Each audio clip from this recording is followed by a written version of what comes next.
Quinn Ewers out there, you would just have to deal with it for a year because you made a horrific mistake that didn't need to be made around Tua. Unsportsmanlike. Weekday morning starting at 6 Eastern on ESPN Radio and on ESPN2. Every March, are brackets the only thing you can think about? Do you have symptoms such as constant bracket obsession or moderate to severe bracket-related distractions? You may be living with bracket brain. Thankfully, there's ESPN Tournament Challenge, the #1 proven way to treat bracket brain right at the source. So this March... WCZN, Union Grove, Huntsville, Alabama. 97.7 ESPN, The Zone.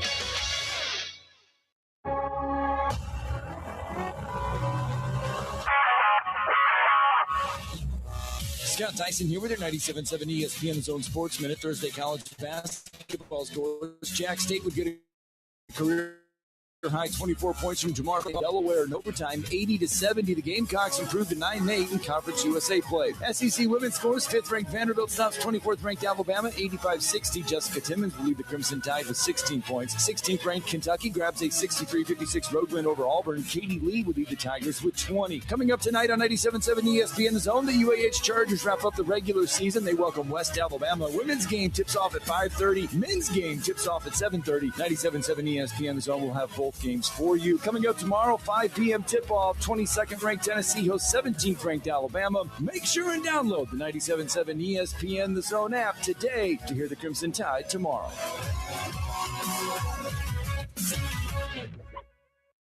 You need to be more like a dog. Like what you guys are doing. You've got your fingertip on the pulse of your listeners. You guys know what they're talking about. Be a dog. God bless the show. You are the Messiah. We need more dogs. This is the best show on radio. The big dog, Thom Abraham, is here with you. Hey, I see you. I see you, dog. So settle in and get your bark on. That's my dog.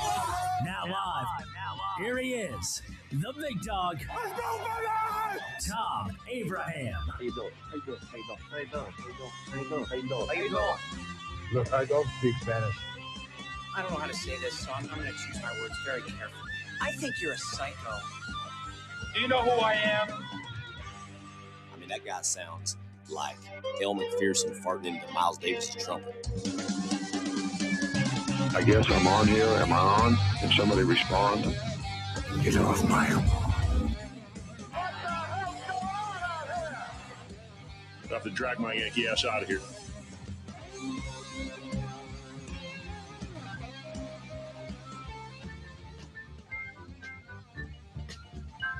Oh, yeah. Oh, yeah. I think it's loud enough.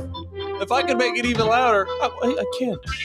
In my ear, it's booming on a Friday.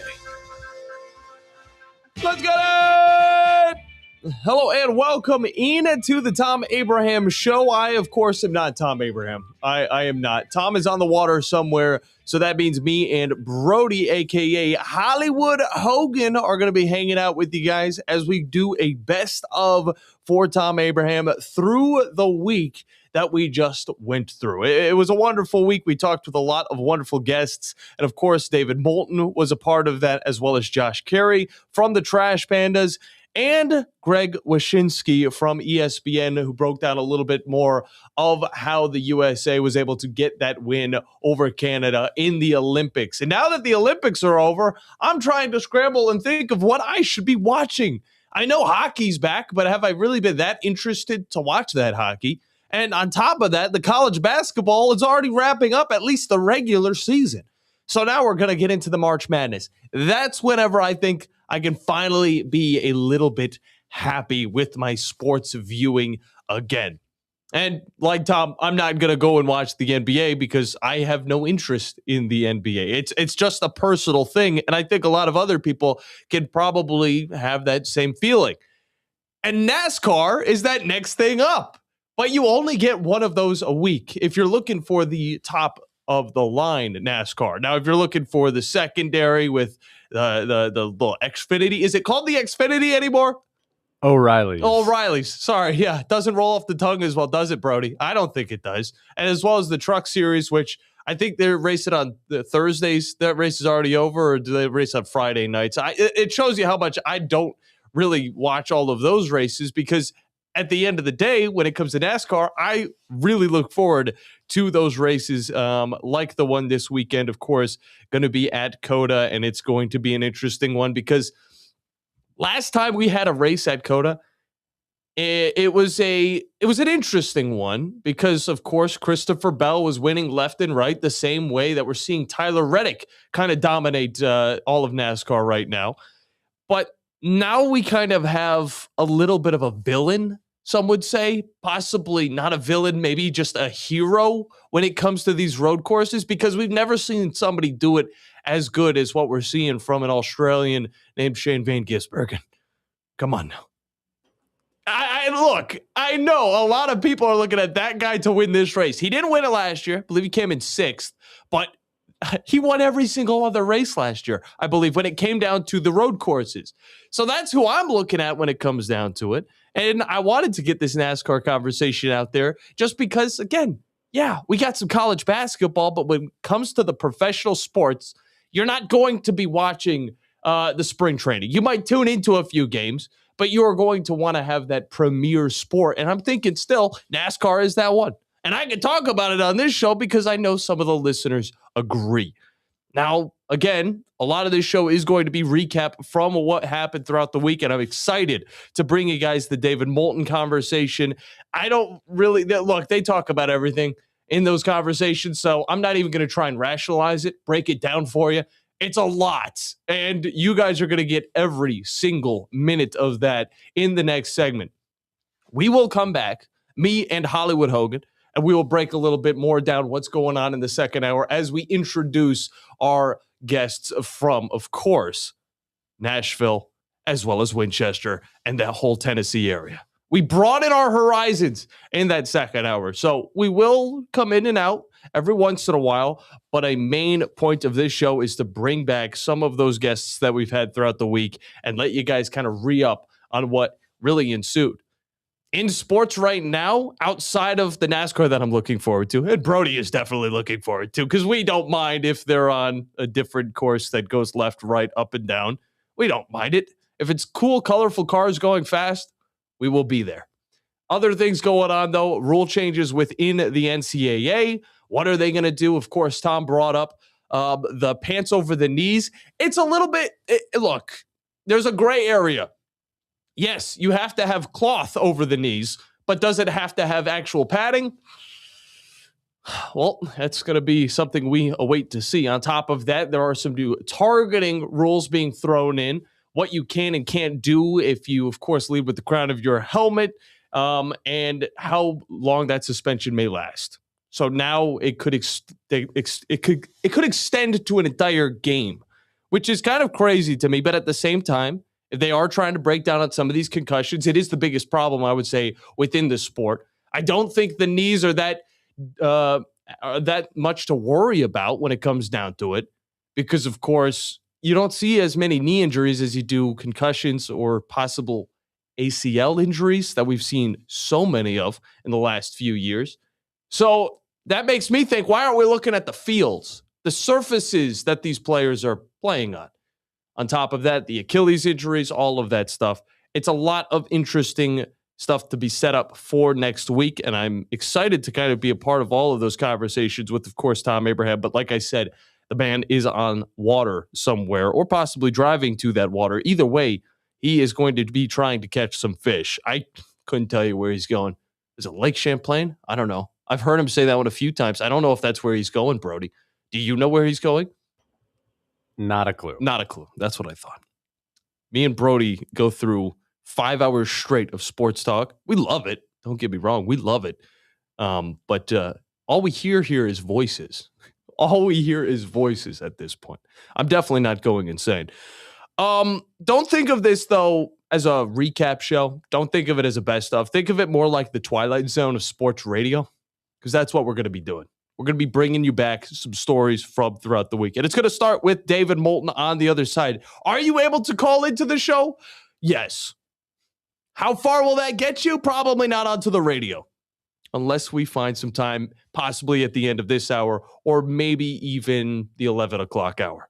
But I'm excited to get into our first interview. If you guys haven't heard it, it's a hoot. It is David Moulton from Miller and Moulton in the Mornings, and he will be joining us on the other side here on a Football Friday, a Twilight Zone Friday, a recap Friday of the Thom Abraham Show. I'm John Abraham alongside Brody Hogan, a.k.a. Hollywood Hogan, and we'll be right back.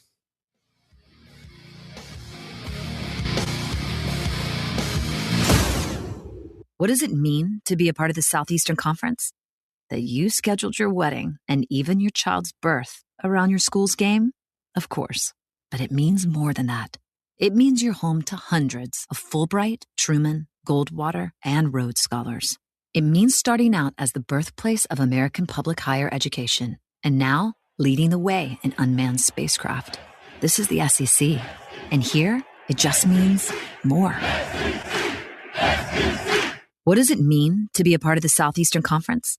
That there's an honest-to-goodness chandelier in your tailgate tent? Perhaps. But it means more than that. It means pioneering medical solutions to predict new flu viruses.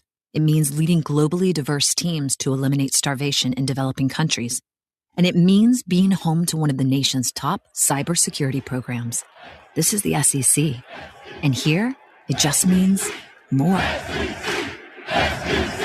No representation is made that the quality of legal services to be performed is greater than the quality of legal services performed by other lawyers. A wise man once said, if you take care of old folks and children, everything in the middle will take care of itself. Hi, I'm Danny Aldridge, lawyer in Alabama and Tennessee. In the next 20 years, the number of those folks over 65 years of age will more than double.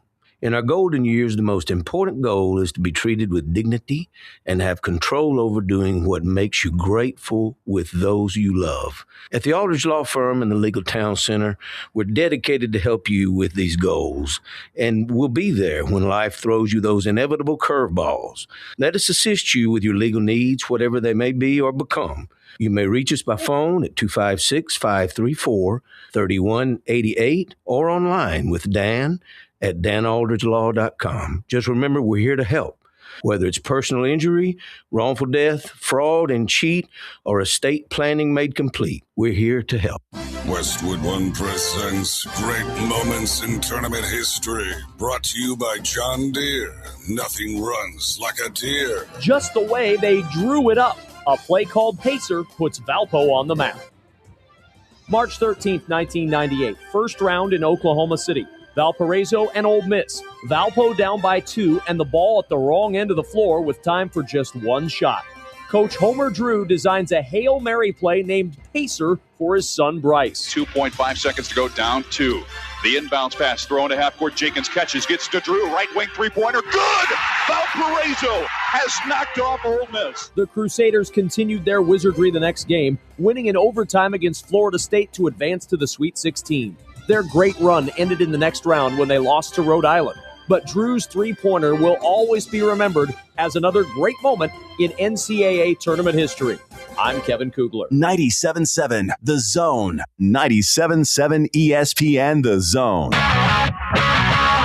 This segment of the Thom Abraham Show is brought to you by Mike Owen and Owen Home Appliance. Mike has over 25 years experience in the appliance industry, and since 2017, Owen Home Appliance has served customers in the Tennessee Valley with a focus on quality products, affordable prices, and excellent customer service. Owen Home Appliance also prides themselves on community involvement as well. They get involved in all kinds of things, sponsoring local teams and events and so on, and they make sure that you get the right appliance at the right price. It's Owen Home Appliance.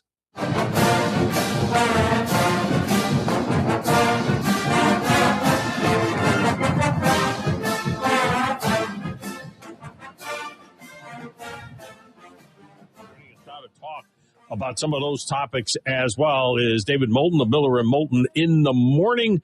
You can catch his show on the YouTube. You can also catch it at Talk Radio WZZN for those of you that are listening in the North Alabama area, and of course on the Talk Radio app. No matter where you're at, you can always have that and tune them in every morning from 5 to 7 as well. And he joins us now on the Neighbors Wealth Management Hotline and on WZZN TV. David, welcome in. How are you? I'm good. How is everybody? man, if we were any better, we'd be two of us. I mean, that's just how that whole thing works out, I guess. But tremendous stuff. And of course, we're still a little bit in the afterglow of the wonderful gold medal game between, the U.S. and Canada. We got the numbers late yesterday. Very significant, $18.6 million on the average, topped out around $26 million in the overtime, which is stunning when you think of the fact that, half of the country, that was a 6:30 or 5:30 a.m. start. And I think that some people still go to church. So it's really amazing to have that kind of a number. Well, and the game started at 8:10 Eastern. That whole talk about 8:30, 7:30, if that's the case, you would have missed well over half, if not 2/3 of the first period for those that were counting on 8:30. I don't know how that got out there that, 8 o'clock became 8:30 Eastern, but they dropped the puck at 8:10 Eastern, 7:10 Central. That's when they dropped the puck in 20 minutes with no commercials. I don't know if, everybody realized that. They play a period of hockey in the Olympics. There's no commercial break. There's like a minute to make the ice better. That's about it.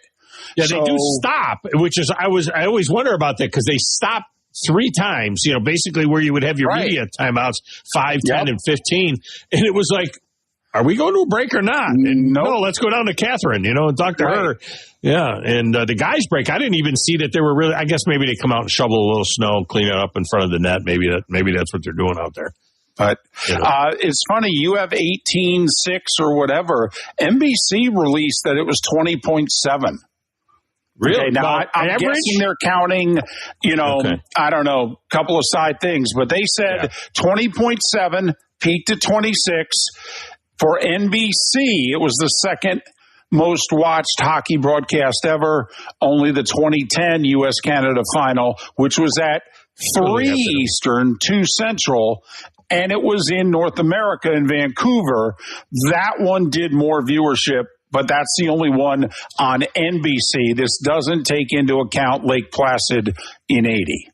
Now, do you know, we actually don't even know what those numbers were, but Lake Placid in 80, I mean, we're all at work. Nobody even knew. We watched a game on tape delay, didn't even know what the result was. And again, we're talking about, it's always that, misnomer that Russia game was, when we won the gold medal, and it wasn't. It was a miracle on ice, but it didn't get us the gold medal. The Finland game did. But having said that, do you know if they include, in these numbers, is it same-day viewing included in it? Because I know I went to church in the middle of the third period. I left and went to church and left my phone in my truck to make sure that I didn't get any notifications. I wanted to watch it and, have that edge of seat moment. The only problem is that, I think about 9 minutes into church and a minute and a half into overtime, a murmur started all around the church, and guys in the back were texting me in the front and everything else. And on my phone or my watch was going off. But if you watched it on delay, later that day, do they count that, or is that 18.6 or 20 million just people watching it live? Well, that wouldn't count as peak. Okay, so it peaked at the beginning of overtime. You were not watching then. So you're not part of the 26.1 million when overtime started. And, I'm willing to remember the overtime went, $1.41? I mean, if that was a 10-minute overtime, I think it would have increased viewership by another million, because it's not like anybody was going anywhere if you're there at the start of overtime. That's why I wonder how many people watched that delayed. How many people came back to it, came home from church and clicked it on or whatever. They do factor in what's called out-of-home viewing now, which is supposed to be sports bars, but a little of it's also supposed to be, who's watching it on tape. And remember, you do have streaming, so did you risk putting the game on your phone with the sound off during church, or were you worried about that could come back and haunt you, not just from the big fella looking down from above, but from the boss sitting to either your right or left? She nudged me a couple of times. My watch was going. I completely forgot about the watch, right? So my watch has the service on it, so my watch the Apple Watch went off a couple of times, and then I looked down at it and it said U.S. men win hockey. It was almost as dramatic as watching it, probably. And so she looked at me, she elbowed me, and then I just kind of reached my wrist over, and she read it, and a big smile came on her face because even she was into everything with the Olympics. So. Right. Now, I mean, I will say, there's not much that can even approach the area code of the big fella. Yeah. But when you put the flag in play, yes. Okay, you're not equal to, but you're in the neighborhood of. Yeah. Well, the interesting thing is where I live in southern Tennessee near the Alabama border, it's different even where you live, because where you live, you have even more transplants than where I live. Right. I live in the South. You live in the warm weather Northeast. You know what I mean? I live in the South, Yeah, and so it was a different impact. I wonder what it was like in church in New York, Boston, Philadelphia, these hockey hotbed places like that. I wonder if the churches were empty, or I wonder if the pastor up there or the priest was up there giving the score, or what the story was, because it was a different animal. We had people that were interested, but it wasn't like, rampant.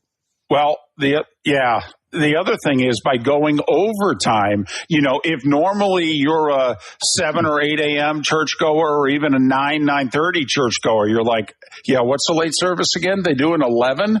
Yeah, okay, we're going to make the 11. Well, in the Eastern time zone, you were on your way to church, because that thing ended like right before 11 a.m., and so, I'm curious the negotiations that was going on. How many guys said, I'm not going, and took the beating? And you're like, man, the U.S. better win now because I am in the house. Okay. Or how many were driving to and, were like trying to monitor it on their phone, because I don't know if it was on the radio anywhere. Well, I was going to say is that I know it was not on satellite radio anywhere. That hold on. It wasn't on Sirius XM NHL radio? No, NHL radio had a draft preview. Now, look, I live 3 minutes from my church. I mean, it's right down there. It's a 5-minute walk. Right. I jump in the truck and we drive down there. But I got in the truck and I flicked it on, and I assumed NHL radio. I put it on NHL radio, and they had a draft preview going on. Wow. And then so later, somebody called Chris Russo's show and said, "Oh my gosh, I couldn't find the game. I was driving 45 minutes to church and I couldn't get the game," and blah blah blah. And Russo was epileptic about it. He was like, "What, are you kidding me? We didn't have it."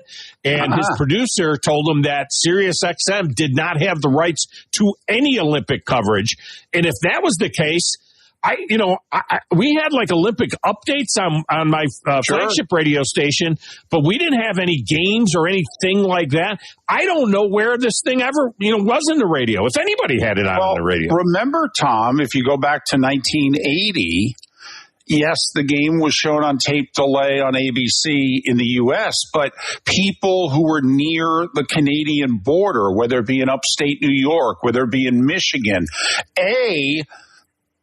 Canadian television showed it live, but also Canadian radio had it live. So there were people in the U.S. along the border that if they got the game live, it was through Canadian TV and radio. And I'm wondering if that was the same thing. It's interesting. If the game was aired live on the radio in Canada, but nowhere in the States, which, by the way, wouldn't shock me because, it takes broadcast fees and who's going to pay for it. And you didn't know that you were going to get a U.S.-Canada final, so would you have paid the money not knowing who was going to play, blah, blah, blah. So, interesting sidebar. I grew up on the shores of Lake Ontario, literally right on the shore of Lake Ontario. And hockey night in Canada, I would point our antenna. We had one of them big antennas that turned. You had the dial on top of the TV, and I would point it north across the lake, and I would get the Hamilton radio or TV stations out of Hamilton, Ontario, not Toronto, but Hamilton, and I could get hockey night in Canada as a kid, and then literally watched the Bruins and the Montreal Canadiens back-to-back years in the mid-'70s in the Stanley Cup final. And it was on like PBS, and it was like tape delayed on PBS here, but I was able to watch it live from Canada. And so, that's how it used to be back in the day. You had to be close enough to the border to get it live. 77-78. They played in back-to-back finals. Canadians won them both. It was one of the great things. I spent 5 years in Fargo, North Dakota. Hello. And I lived in Fargo, but 3 miles down the road was West Fargo. And I always used to ask people, well, what's the difference between West Fargo and Fargo? And they said the West Fargo cable system has Canadian television. You get Don Cherry on Saturday night. No. So I was the weekend sports anchor for 3 years. All right. And I would literally quickly throw my late sportscast together, had a buddy who lived in West Fargo, would race to his house, get there by the end of the first period, and we'd eat dinner. We'd watch Don Cherry. In the second period of the game, I'd go back to work. In the last 20, 25 years of Don Cherry at, that first intermission with Ron McLean. That was it? NHL Network carried it, Hockey Night in Canada. And I would literally, even if it was a game I had no interest in whatsoever, I kind of would time it up to switch over at about 6:45, 6:50 Central Time to catch Don Cherry and Ron McLean and Hockey Night in Canada. It was just... that was Carey's Corner was just absolutely ridiculous. Yeah, absolutely. If I may, so this game, NBC said it did 20.7. Yeah. I believe the 2010 final is in the 26 to 28 million range. Right. Average, yeah. The Miracle on Ice, that Friday night on tape delay on ABC, did over 34 million. Oh, my gosh. But there were people tuning in for Olympic coverage. Just the Olympics. No. Well, we only had 3 channels in PBS. It's February of 80. But, yes, it did 34 million. How many of the 34 million knew the result? Remember, okay, there's no highlights. All right, there's no internet. How many of the 34 million? Because I was in the New York market. And the ABC 7 did a 7:30 newscast, and legendary Warner Wolf was their sports guy at the time, and his big thing was he would put the score of the game he's about to show highlights of on the card. Now, he couldn't show the highlights until after the game, but he said, hey, the game has actually been played. You're going to see it on tape delay. Turn away if you don't want to know the score. Yeah. And he counted to 5, and he held up the card with the score. And I turned away. Really? Yep. And waited till his segment was done and turned back around. So I'm watching it, having no idea what happened. So David Moulton with us here. So the question then becomes, and there's a debate about what the impact will be of this. And certainly there's 2 prongs to the impact. There's the young players that are out there that are going to be inspired, that want to wear that jersey, that want to be, play for USA. It's not going to be 46 years until we win again. They're going to want to be USA players. And that's a different aspect. That's participation. Right. That is, people playing. The question I have is, will anyone, will there be a significant bump of people that will tune into a game and are waiting for the NHL to come back tonight, and that will watch hockey, that became a bit of a fan of the game because of that moment in time? And I give you a game tonight that I know I'm interested in, that I might not normally look at, because I watch mostly my team and then I watch Original 6 games.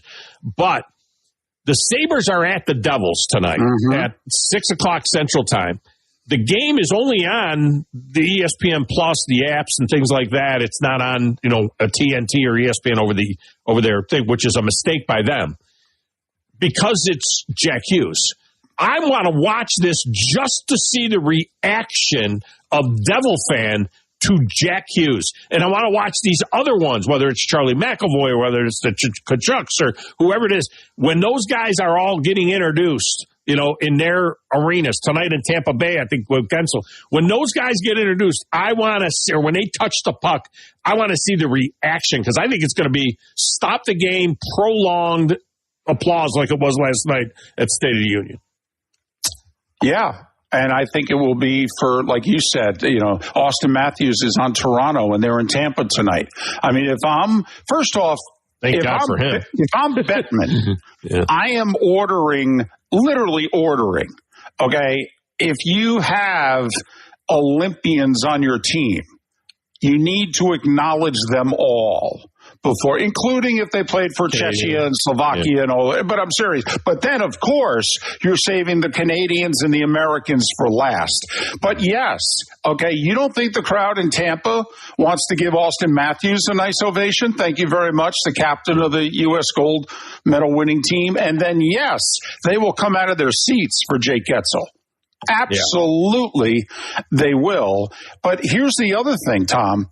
Do you know how many tickets they've already sold in New Jersey since winning the gold medal midday Sunday for this game tonight? And remember, they've had a major blizzard, and it's snowing now in the New York metropolitan area. They've 2/3 of the tickets sold have been sold in the last 50 hours. Wow.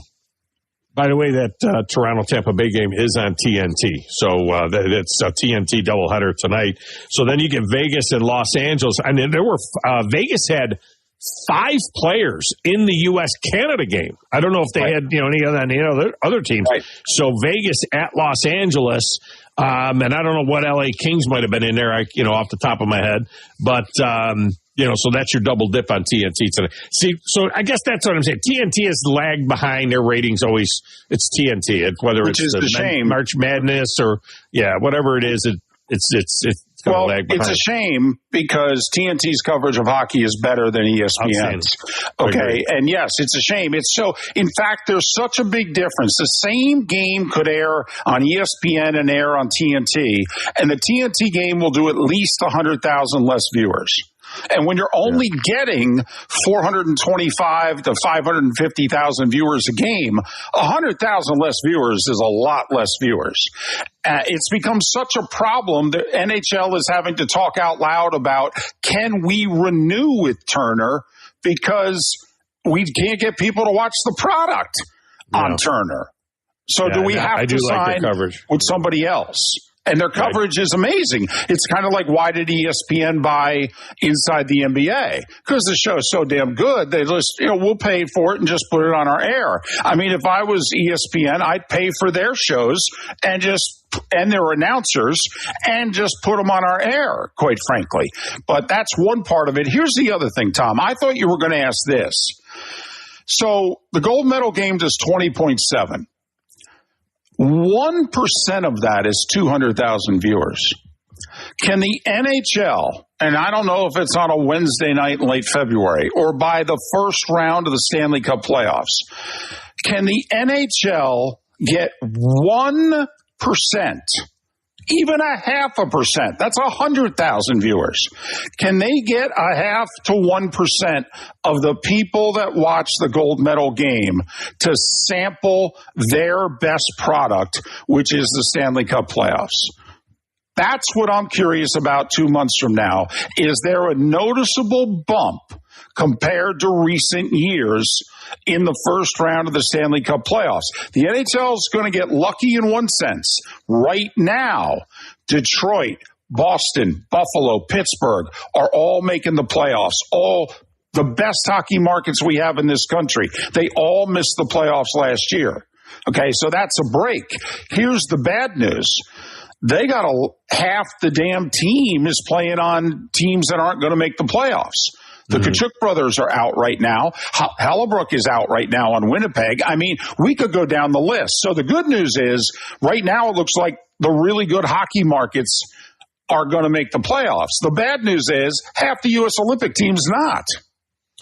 Yeah, it's also interesting, and we'll see what the Stanley Cup numbers do, but, ESPN averages about 650,000 a game in their viewership, but ABC games average 1.2 million. So they get much bigger numbers when it's on broadcast TV, just like everything does, just like the March Madness will. When the Final Four is on CBS, it does infinitely better than when it's on TNT. I'm like, why would you ever put the Final Four on TNT, but every third Final Four is on TNT? Well, you know why. I mean, you know why. Yeah. But the reality is, I mean, it's the same thing. Remember, the highest college football playoff numbers were the first one. That was the only one on ABC. And they've moved it to ESPN since then, and they still get spectacular numbers. But I'll tell you what, a college football national championship game that pulls 23 or 25 million on ESPN would do 30 on ABC, you know, if they would just put those things on ABC. But it'll be interesting to see what kind of a bump and if people have a taste for it now, or is it curling? You know what I mean? Is it something like, do people look at it as a niche thing and it says, oh, this is really cool, it's American, it's the flag, and I'm going to go back to my life now, and I don't care a bit about Connor Hellebuyck being the MVP for the Winnipeg Jets, you know, that kind of thing. I think you know the answer. I mean, it's the flag. I'm hopeful for a bump for the flag. It's the flag. We watch things that we otherwise would not normally watch. Why? Because we wrap ourselves around the flag. So I'm fearful. Listen, the players wanted this. Bettman threw the players a bone. Bettman doesn't want the NHL players in the Olympics. He doesn't want to shut his season down for 3 weeks.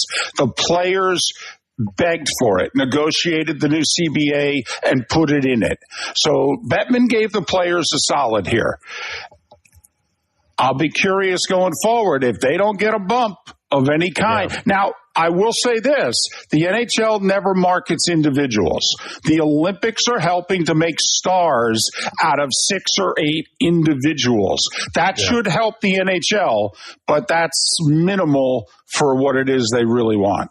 Well, I think Bettman's in on France because he's already saying that he wants he's pushing for the final to be at a better time. He wants a better time slot for it. And the only way you can do it is to not do it on Sunday. You can't do it on the day of the closing ceremony because it would have to be 8 o'clock for it to be even palatable back in the States. It would have to be about 8 o'clock local time in France for it to be 1 o'clock in the afternoon in New York and noon, in the central time zone. Right. So the only way you do that is to play it on Saturday. And it needs to be a Saturday night thing. Don't try to play the Stanley Cup final or the Gold Cup final, which very well could be 2 North American teams. Don't try to play that thing on Sunday, local time at 2 o'clock in the afternoon so you can do your closing ceremony at 8. Can't do that.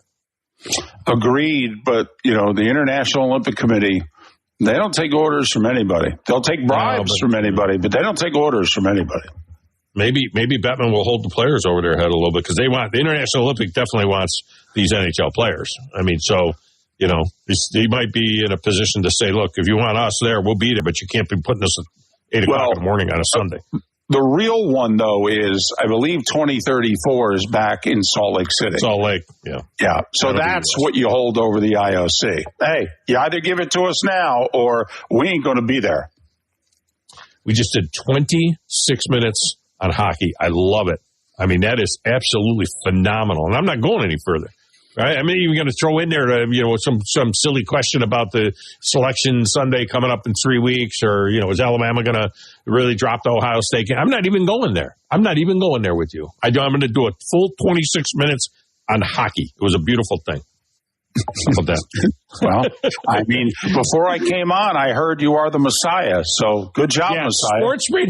Sports radio Messiah. I have to clear that up because every once in a while I get an email or something, a text from somebody. It's very presumptuous to call yourself the Messiah, and I'm like, that was a listener, and he said, "You're the Messiah of Nashville sports radio." That's a different thing, all right? And so when they cut up that little open, which I did not do, when they cut that open up, they just kept, "You're the Messiah." I'm like, what are you doing to me? I'm just curious. Can you use that at home? Does that have any legs or leverage at home? Like heading to church as they're going to overtime Sunday, could you look at your wife and go, "Honey, I am the Messiah of sports radio. No. This is part of my job." I'm just curious. Does it have any leverage at all, even once a year? No, I try to take the awards, all the awards that are up on the shelf over there for best show in Nashville and best host and all that. I try to take all of those awards and take them in the house from the studio into the living room and just set them up around me while I'm watching the games and say, baby, Right. You know what I'm saying over here? Right. And she's like, hey, garbage day is tomorrow. Get the garbage out, will you? Right. So that's kind of that. I'm sure she looks at all that stuff and goes, boy, that looked great in the recycling bin. Yeah. Well, the funniest part is, so I was elected a deacon at my church a year ago. And the funniest part is that, like, I'll get real frustrated watching a game, especially the Browns. I'll be watching a game and I'll get frustrated, and she'll walk in and she'll say, yeah, you're not acting very deacony. You're not acting very deacony. You're deacon. You should get all excited about you're making the game a what does she call it? An idol. Don't make the game an idol. That's not very deacony of you. So she holds that over my head. Are you able to say, well, you're not acting very wifey? No. No. Go there. Wow. I can think that, but I can't go there. Gotcha. Okay, just wondering. That's an everybody loves Raymond moment. Raymond tried pulling that. Right. On Deborah, you don't go there. You just don't go there. All right, man. Appreciate you as always. Good hockey talk. And next week we'll talk some combine. We'll be in the middle towards the end of the combine, and we'll talk a little bit of combine because nothing but shorts and T-shirts running around. That's phenomenal material. Great stuff. Wonder whether it'll go. I'm going to ask Jeff Diamond tomorrow whether it's time. I mean, everybody does their own thing now. They're how important is combine compared to pro day anymore back at the school, because it's gotten to the point where why are we doing everything twice? It seems like we do the same thing twice. Well, very quickly, medicals is the most important part of combine, and the interviews are second. I don't think the guys care if they run or jump at all. A couple of them do, shuttle times and, the measurements. But I agree with you, by the way. I think the NFL, because as they elongate the season, and I don't think they're going to push the draft back much further, et cetera, I could see where the NFL basically says, yeah, we're going to do individual workouts, and you can schedule as many pro days as you want, but we ain't showing up. Yeah, could happen that way. My push is I would like underclassmen to be able to go to the combine and get a grade and go back to the college, like they do in the NBA. I would like to be a scenario where you can continue your college career if it turns out that you're not ready. You think you're ready. Somebody's giving you bad advice. You go to the combine, get evaluated. Somebody tells you you're a fourth-round pick instead of a first or second-round pick, and you say, okay, thank you very much, and you report to spring football. That's what I would like to see. I don't think we'll get there. No, the calendar doesn't work out. Colleges want to know their roster much earlier. Yeah. All right, man. Appreciate you as always. All right. Be good. Thanks. That's David Moulton. It's good stuff there. All right. We're going to get a break in, and we'll come back. Phone lines go open. You're listening to the Thom Abraham Show on 97.7 ESPN The Zone. This is Brent Musburger's VSiN Action Update on 97.7 ESPN The Zone. Drivers who switch to Progressive have an annual savings of nearly $750. Progressive.com. NASCAR going road course racing this week. The Circuit of the Americas Duramax Grand Prix. It's Shane Van Gisbergen, the plus 120 favorite. Connor Zilic, plus 350. Christopher Bell, 9-1. William Byron, 10-1. And Tyler Reddick is 16-1. He's looking for his third straight win to start the season after victories at the Daytona 500 last week at Atlanta. Auburn Tiger baseball today, a $2 favorite against Nebraska, plus 154. The Alabama Crimson Tide laying $1.80 against the Iowa Hawkeyes. Sunbelt Conference basketball tonight, Troy laying 18.5 points against UL Monroe, 156.5 the total. For more, go to VSIN.com. Mike Sennett, 97.7 ESPN The Zone. The Orthopedic Center. It's in the name. TOC, the premier choice for all your orthopedic needs. With over 40 physicians and 20 centers of excellence, TOC is the name to trust for complete, expert orthopedic care. And that word center, we mean it. With more than a dozen locations across North Alabama and the Tennessee Valley, TOC is in your community whenever you need us. As the state's largest orthopedic practice, TOC is built on trust. Trust we've earned with every patient we serve. You can see that trust on the field, too. As the official sports medicine provider for the Huntsville Havoc, Huntsville City Football Club, Oakwood and Alabama A&M universities, thousands of athletes and coaches count on TOC to keep them in the game. From student athletes to unexpected injuries, our urgent ortho clinics offer prompt, expert care No appointment necessary. So remember, when it comes to your health and mobility, trust the name that says it all. TOC, helping you live a better life. Since 1983, Berkshire Hathaway Rise Real Estate's Ann Adams has been your local go-to real estate expert in the area. As a buyer, you can trust Ann's in-depth knowledge of the local housing market to narrow available properties down to those you'll be interested in, saving you time when shopping for a new home. When you're ready to sell, Ann's expert negotiation skills will ensure you get a fair price and hassle-free experience. Call Ann Adams today at 256-337-2625 or email annadamsrise@gmail.com. If hunting and outdoor recreation are your passions, it all starts with the right property. That's where I come in. I am Bo Butler with Southland Realty and Auction, a hunting and recreational land specialist and a Jackson County native who sees land through a hunter's eyes. Just as you trust your guide on a big game hunt, you can trust me to find the perfect property for you. Thinking of selling? Let me help you make your land attract buyers. Remember, Bo knows land. Call me at 256-609-0512. Westwood One presents Great Moments in Tournament History. Brought to you by John Deere. Nothing runs like a deer. Pete Carrill's final hurrah when Princeton finally pulled one out. March 14th, 1996, an opening round affair between the defending champion UCLA Bruins and the Ivy League champ Princeton Tigers. Pete Carrill's squad was an annual scare to tourney opponents, barely losing to the likes of Georgetown, Arkansas, and Villanova in previous tries. But against UCLA, the Tigers finally got to wear the glass slipper. Dollar inbounds to Bailey. Bailey, left baseline, shoots. No good! Princeton wins! Princeton wins! They've upset the defending national champion UCLA Bruins. A 43-41 win, and while Carrill's 29-year coaching career at Princeton ended the next game when they lost to Mississippi State, the victory versus UCLA is certainly another great moment in tournament history. I'm Kevin Kugler.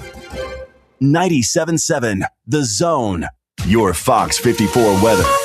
I'm Chief Meteorologist Jordan Dressman. A mostly sunny sky this afternoon. Going to be a fantastic day. Temperatures climbing into the mid and upper 60s, dropping into the upper 30s, lower 40s as we head into the overnight early Saturday morning. A mostly sunny sky Saturday afternoon. Going to be a great day. Temperatures climbing once again into the upper 60s. I do think most of us are probably going to climb into the lower 70s. A partly sunny sky for your Sunday, consistently climbing into the low 70s. Your Fox 54 weather. Only on 97.7 ESPN The Zone.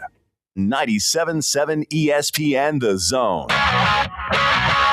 The segment of the Thom Abraham Show is brought to you by the Orthopedic Center, longtime friends of the show. To be honest with you, it's been about 20 years that we have been hooked up with TOC, and they just do such a great job. They service the Huntsville Havoc, Alabama A&M, most of the high schools in the region. They got 13 locations all throughout the Tennessee Valley. So if you have an orthopedic problem, if you're considering professional care, really, TOC, it's the only logical choice. You need to contact TOC. Make your appointment. When you need them, they're there. Always in the Tennessee Valley, TOC.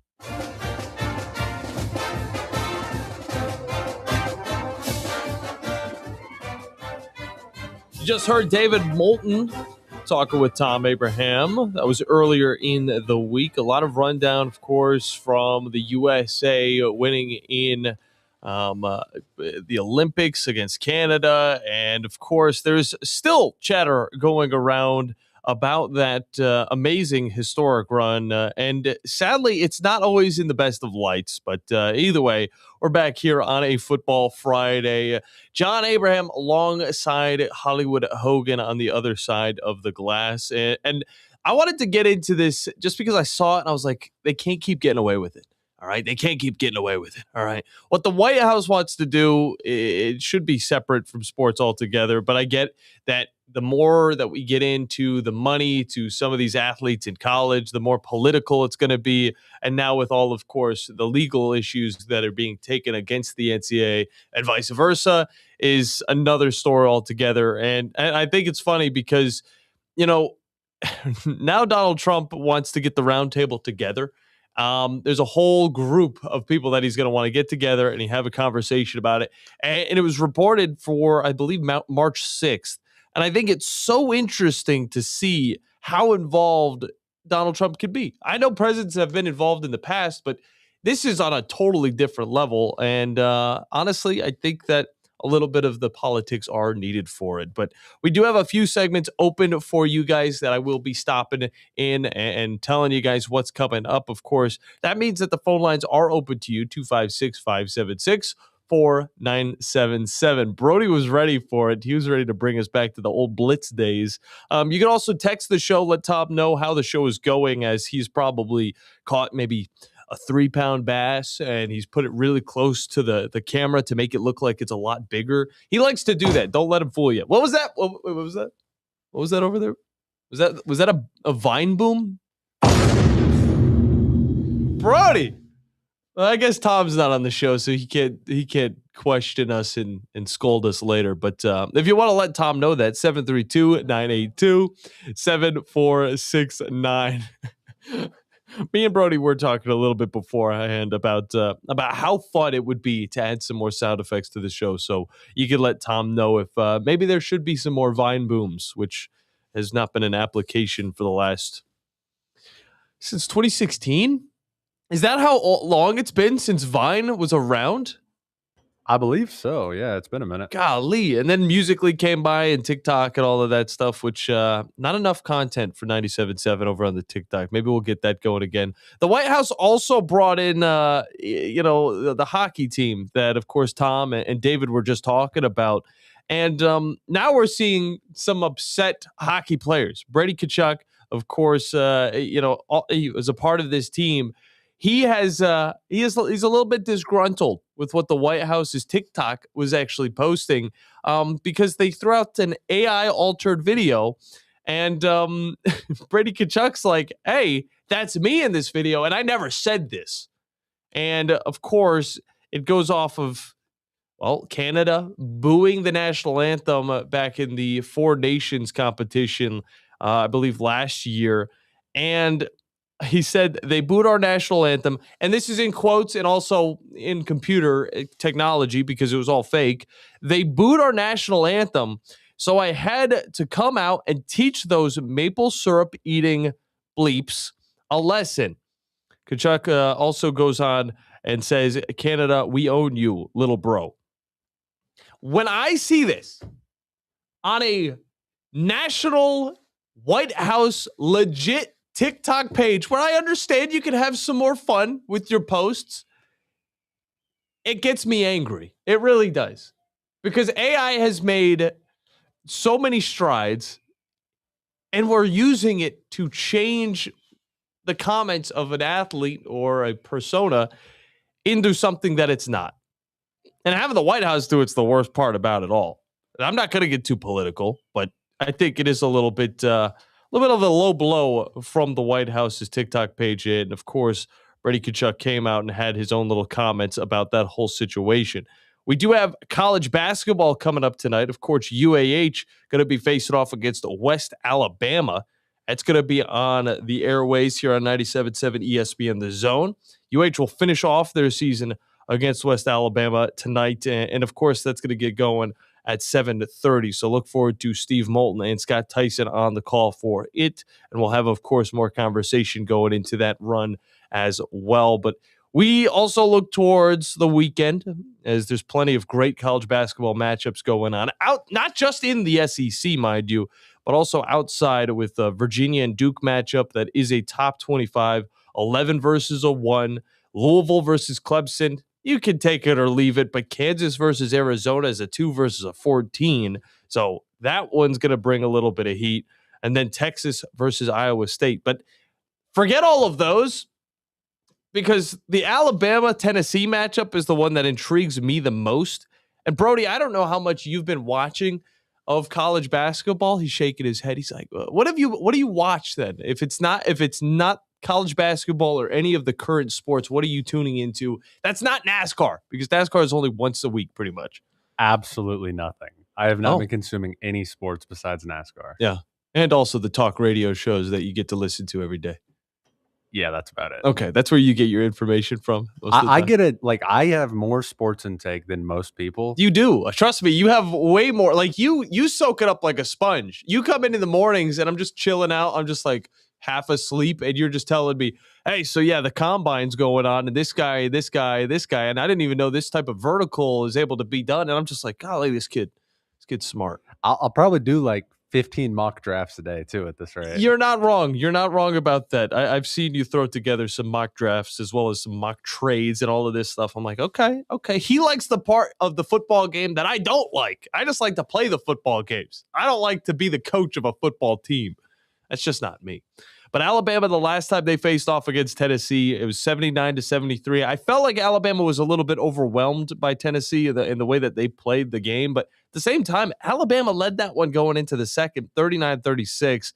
But you got to remember, this was at a time where Alabama had a guy named Charles Bediako, who is still in the news, trying to get back onto the hardwood. But, of course, that might not be the case with Alabama. But last time he was on the court against this Tennessee team, he was out there for 25 minutes. They used him heavily because they kind of needed him in this game. I believe it was his first one back into the college realm of things, which is kind of crazy to think of. Again, I don't think professional players should be going back into college, but he wasn't in the NBA, so there's a little bit of a gray line right there. He did have 13 points. He was 5 of 6 on field goals.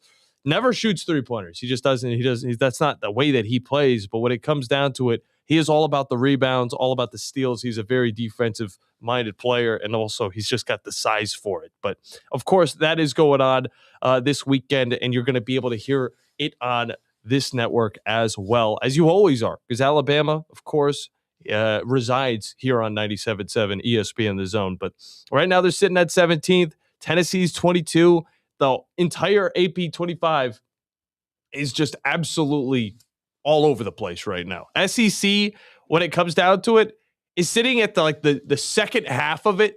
Like they're right now, it's the Big 10 and the Big 12 kind of scattered, and some ACC squads, and the SEC, although very consistent, is just fighting with themselves. And I think it's going to make for a very interesting tournament when March does come around. But 17 versus 22 Tennessee going to be going on starting at 4 o'clock when coverage starts. 5 o'clock when tip-off is going to ensue. Very exciting game for this one. And, of course, getting close to the end of the season. At this point, Tennessee's looking hot going into the tournament. But Alabama has been able to just keep up the pace and keep rocking very, very strong. And they'll get Georgia on Tuesday. How good's Georgia going to be? They're going to be in Athens. They're going to have the crowd with them. I still think Alabama could get the dub, and if they could finish it out against Stephen Pearl's helpless little Auburn Tigers right now, I'm just sorry. I'm just telling you what I've been seeing. I don't know how this team has some of those big-time tier wins in their belt, but they do.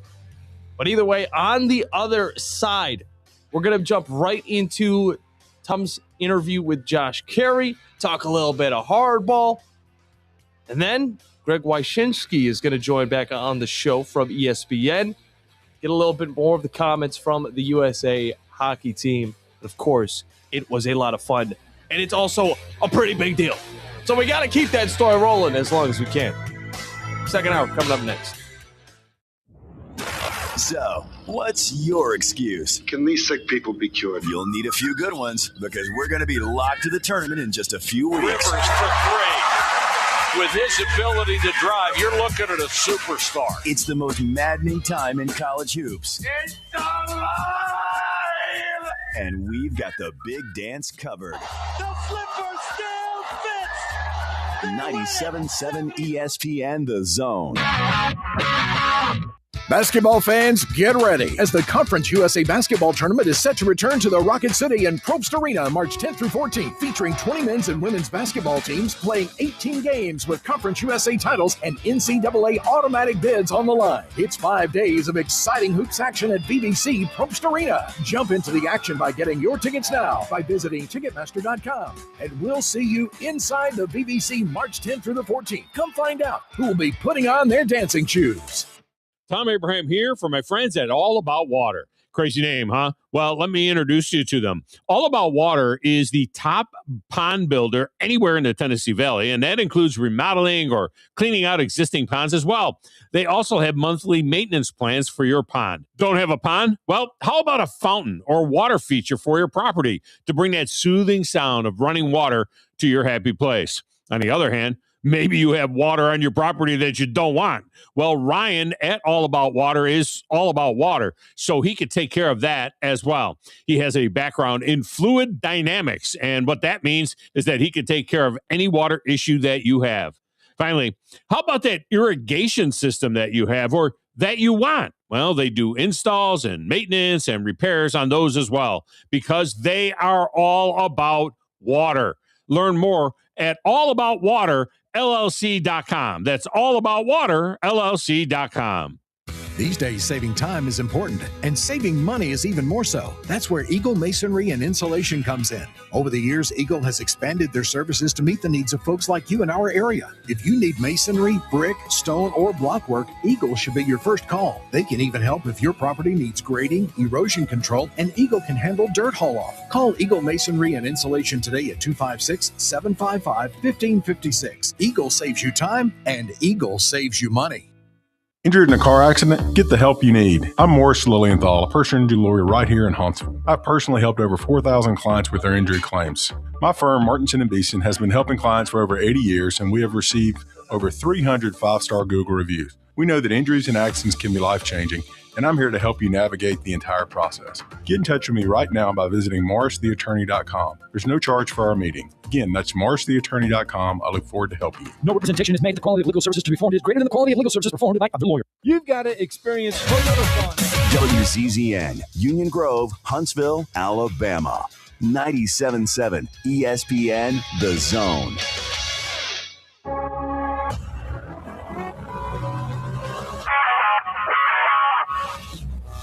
Scott Tyson here with your 97.7 ESPN Zone Sports Minute. Thursday college basketball scores. Jack State would get a career-high 24 points from Jamar Franklin as they knock off Delaware in overtime, 80-70. The Gamecocks improved to 9-8 in Conference USA play. SEC women's scores. 5th-ranked Vanderbilt stops 24th-ranked Alabama, 85-60. Jessica Timmons will lead the Crimson Tide with 16 points. 16th-ranked Kentucky grabs a 63-56 road win over Auburn. Katie Lee will lead the Tigers with 20. Coming up tonight on 97.7 ESPN The Zone, the UAH Chargers wrap up the regular season. They welcome West Alabama. Women's game tips off at 5:30. Men's game tips off at 7:30. 97.7 ESPN The Zone will have both games for you. Coming up tomorrow, 5 p.m. tip-off. 22nd ranked Tennessee hosts 17th ranked Alabama. Make sure and download the 97.7 ESPN The Zone app today to hear the Crimson Tide tomorrow.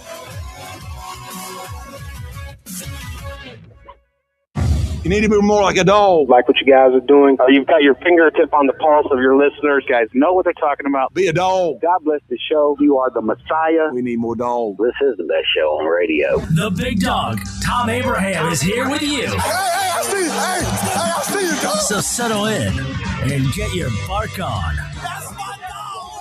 Now live, here he is, the big dog, Thom Abraham. How you doing? Look, I don't speak Spanish. I don't know how to say this, so I'm going to choose my words very carefully. I think you're a psycho. Do you know who I am? I mean, that guy sounds like Elle McPherson farting into Miles Davis' trumpet. I guess I'm on here. Am I on? Can somebody respond? Get off my lawn. I have to drag my Yankee ass out of here.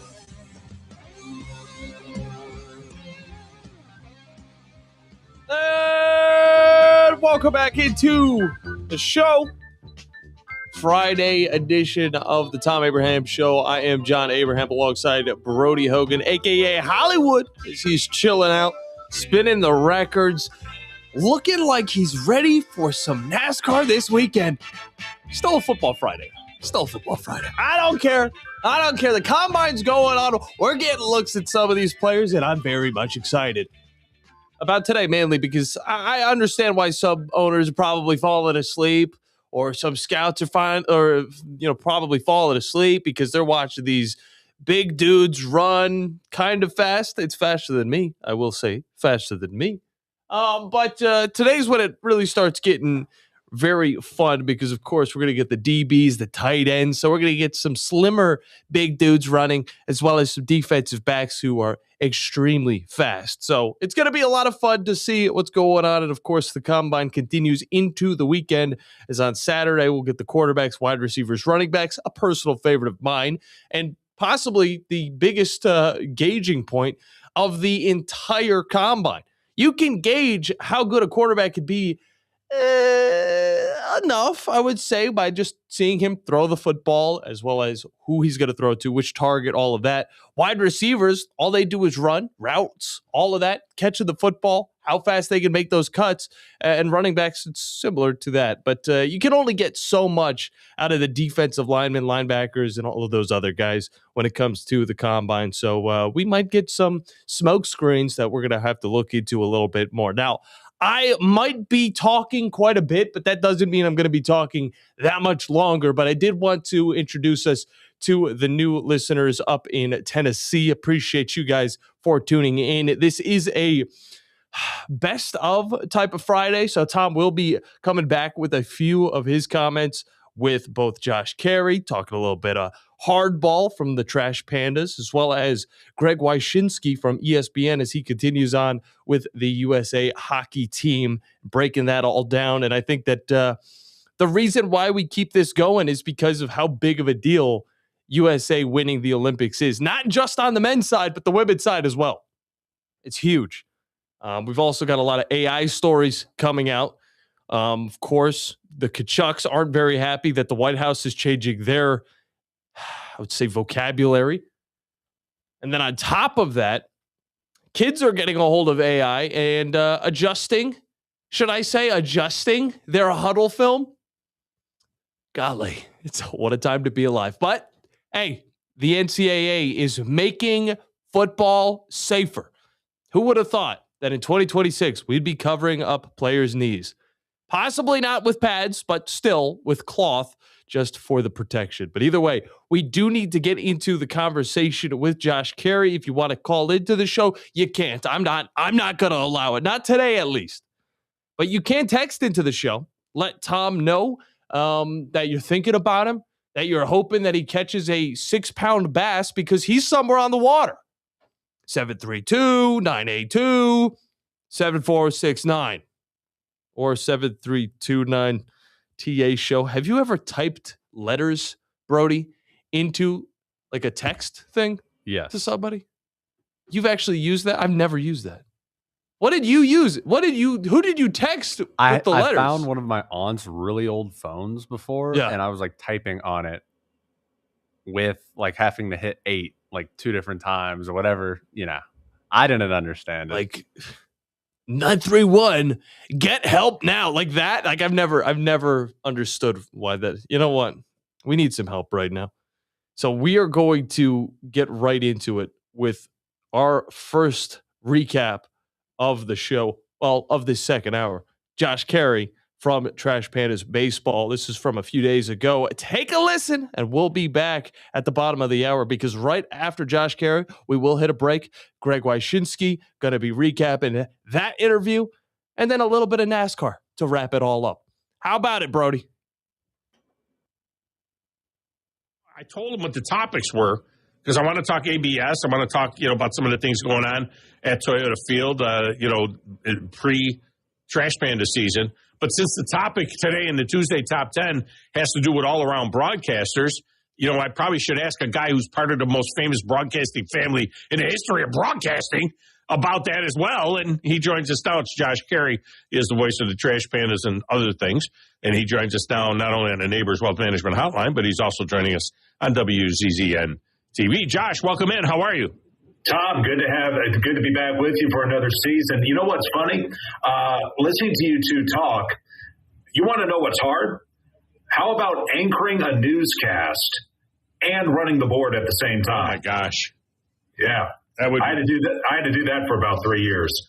So when I first got to Huntsville in 2004, they said, you answer, you run the board and you answer the calls and you do the show. That's what the other guys were doing. The morning the early morning guy, the midday guy. I was the afternoon drive guy. I said, you're out of your mind. How do you answer a call and you say, what, caller, you're on the air. What do you want to talk about? That's not happening. I said, you guys want me? You're going to put a producer in the room and he's answering the phones and playing the spots and everything else.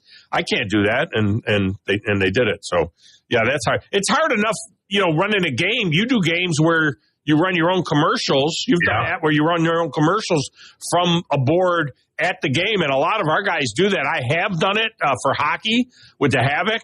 I'm not a fan of it, but it's the technology is a lot easier than it used to be.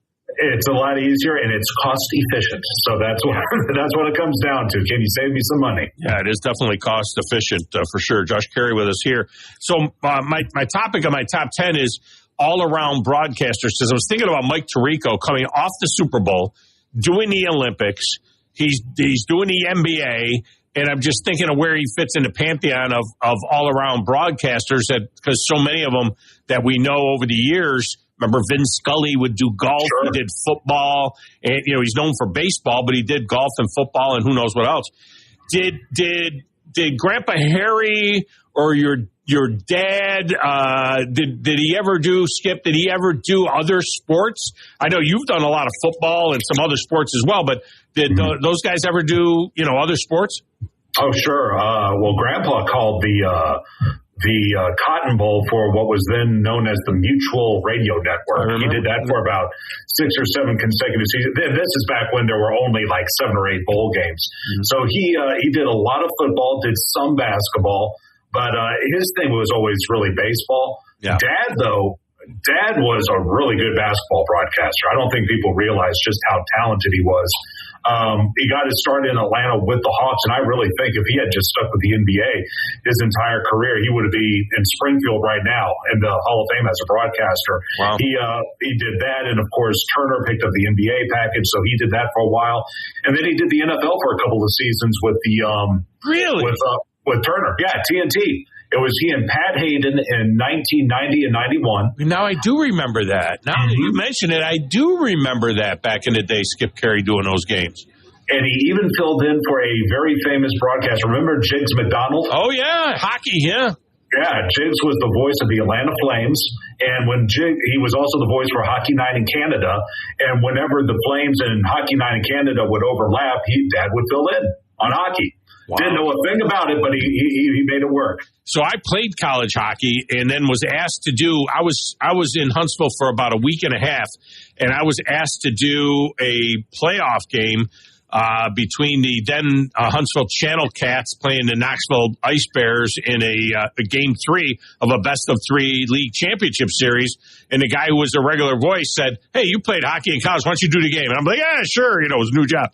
So I didn't know what to do. So I was like, I had never done hockey before. So I called, oh gosh, I can't remember who it was now. Pete Weber. I called Pete Weber, who's the voice of of course, the voice of the Nashville Predators, and I knew him from Rochester. I said, "Pete, I'm doing my first hockey game. I don't know any of the players. What do I do?" He said, "Puck position. Just puck position. Tell them where the puck is. They don't care who the players are necessarily. First, just tell them where the puck is." And then it was just radio. And I said, "Well, what about the goal?" And he told me, the first guy that's in line is the guy who scored the goal. So when they go to the congratulations, so you'll know that. And then he said, if you got it, you just add an extra pass for the assist. Radio, nobody knows. I'll tell you what Dad did was he just used all his fraternity brothers from the University of Missouri. This was Atlanta. Not everyone followed hockey. Right. So he didn't know all the players. So he would just say, Thom Abraham over to John Abraham. Now gives it back up to Chris Harris and shots, goal. And then he would look up on the roster who actually scored. Oh, it's Gordie Howe. So, but he made it work. He didn't do too many games, needless to say, but he made it work. Yeah. It's a tough game to do, but once you get into the rhythm of it, it's really good. And we've seen some greats like Jim Nance do multiple things. A lot of times these guys aren't the best at any one thing, but they were really good in multiple things. Joe Buck doing and the NFL, which he prefers over baseball. But I love Joe Buck on baseball. He doesn't like baseball. He does very little of it now. But Joe Buck, when he was doing football, baseball, and remember, for a few years, he did golf for Fox as well. And so he was a good multifaceted guy. Yeah, I remember. I don't remember him doing golf. Let me throw another one out at you. And we just heard from him. How about Kenny Albert? Kenny Albert, yeah. Great at hockey, but he's done basketball. He's on the NFL all the time. Yeah. I think Kevin Harlan is really, really good with both basketball and football, especially football on the radio. I think both of them. I think he does a really good job as well. Dick Enberg. How about tennis? Oh, football? Yeah. Charlie Jones, going back in the day a little bit from NBC. Yeah. Tom Hammond, I've always been a big fan of as well. So, yeah, I think what was so cool, though, back in that time, though, Tom, you were expected to do multiple sports. I mean, if you were just doing one sport, that really cut down on your pay. Now it's kind of flipped. I think they really want guys to specialize in one thing.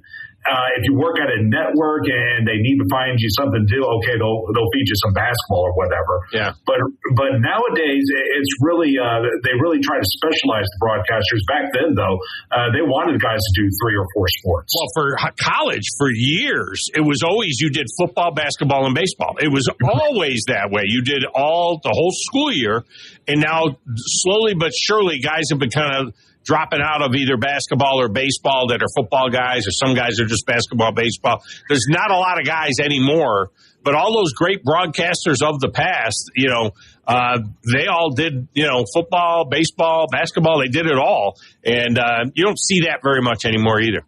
Well, you know what's changed more than anything? I just look at the University of Alabama as an example. You got Chris Stewart, and he still does football and men's basketball, but they also have him doing a lot of their SEC Network Plus stuff, the streaming that you see. So he'll do some baseball, but it's not on the radio side. And then Roger Hoover, he'll do women's basketball, and then he'll do a lot of the baseball and radio, but he also does a lot of the volleyball and the soccer and all that type of stuff as well. So you're still doing multiple sports, but now as a member of the host institution, you're expected to cover multiple platforms nowadays. So I think it's interesting. It keeps you on your toes, and it makes you a better broadcaster. But you're right. In order to cover all these things, sometimes you have to take your foot off the pedal of one sport. Now, one of my all-time favorites, this goes back a little bit before your time, but he was a man after my own heart, was Kirk Gowdy. And the reason I say Kirk Gowdy, he was fantastic on football. He was fantastic on baseball. But he also did the American Sportsman. So I'm a guy that does, I do football. I do some baseball. I've done hockey. But I also do I play for professional bass fishing, which is something, most people don't, even associate anything with. But it's, so I'm one of those guys that crosses over between the outdoors and the stick and ball sports. Kirk Gowdy was the first guy that did that all the way back in the 60s and 70s. You know who Kirk Gowdy mentored early in his career? I do not know. Do you remember the name Larry Munson? Oh, gosh, yes. I'm a big Larry Munson fan. I love Larry Munson. Yeah, love Larry Munson. He was one of the best. And he's the last of the guys. I always, when I'm advising young broadcasters, I'm like, look, you're not a we. You're not playing. It's not us. It's not leave that with Larry Munson. He was the last guy that, for him, it was charming. For a lot of guys since then that did all of that, we, us, our, all of that. Sometimes I can stomach it with an analyst who played for the team. Maybe that's a little bit different when you're talking about the analyst. But as a play-by-player, I don't like hearing that at all. I think it sounds really small-time deal. But Larry Munson did it. He perfected that. I mean, he was fantastic at that. He was, and that may have been the reason why you never saw him do a national broadcast, is just the fact that he was all about Georgia or the Falcons.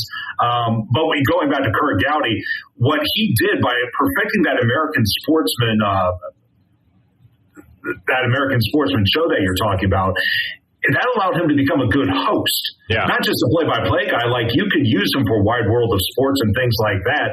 And that really helped expand his career beyond just the play-by-play microphone. That made him a lot better as a broadcaster, and it helped lengthen his career as well. Yeah. Josh Caray with us here. All right, so the ABS system is in play. The automated balls and strikes, we're seeing it in spring training. It is very quick, and, I like that part of it. You had some experience with this, obviously, in the minors as they were testing it and so on. And again, I'm okay with it to the point where I don't understand why we even have to have a challenge system. I don't understand why the umpire can't just have a buzzer that tells them it's a ball or a strike, because in a way, it kind of shows up the umpire. I mean, you talk about a player showing up an umpire.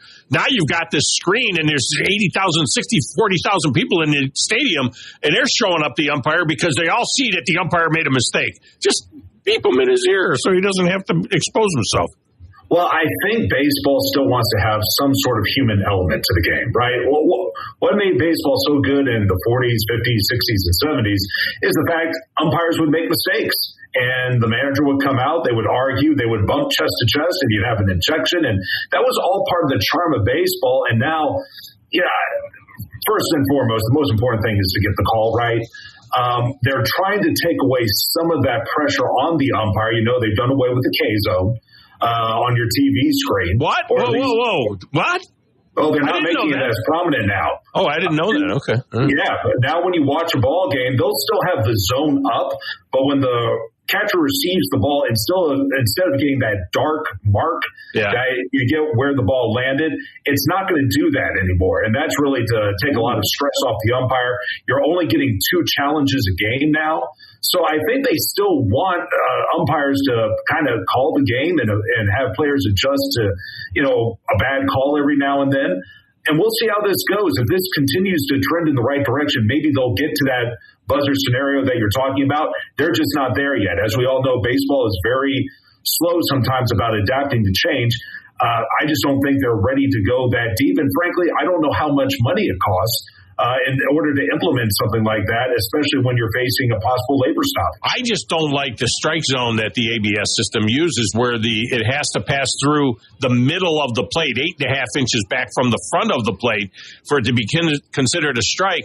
I'm thinking about all these sweepers that guys throw now, and how many times would Greg Maddux throw a pitch that caught the right or the left front edge of the plate and was off the plate by the time it got to the middle of the plate.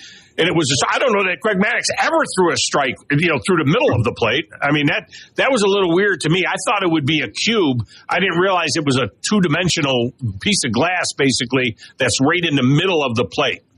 Yeah, and I'll tell you right now, he and Tom Glavine would have never pitched in the majors these days. But with that being said, as long as it should be to the point where if it just clips the plate, it should be a strike. And that's the way I've always felt about it. But I get what baseball is trying to do. It's far from an exact science. Yeah. I'd like to see this just go a couple of years, see what the response is, see how players feel about it, see how owners and managers all feel about it, and then go from there and see what other adjustments you need to make.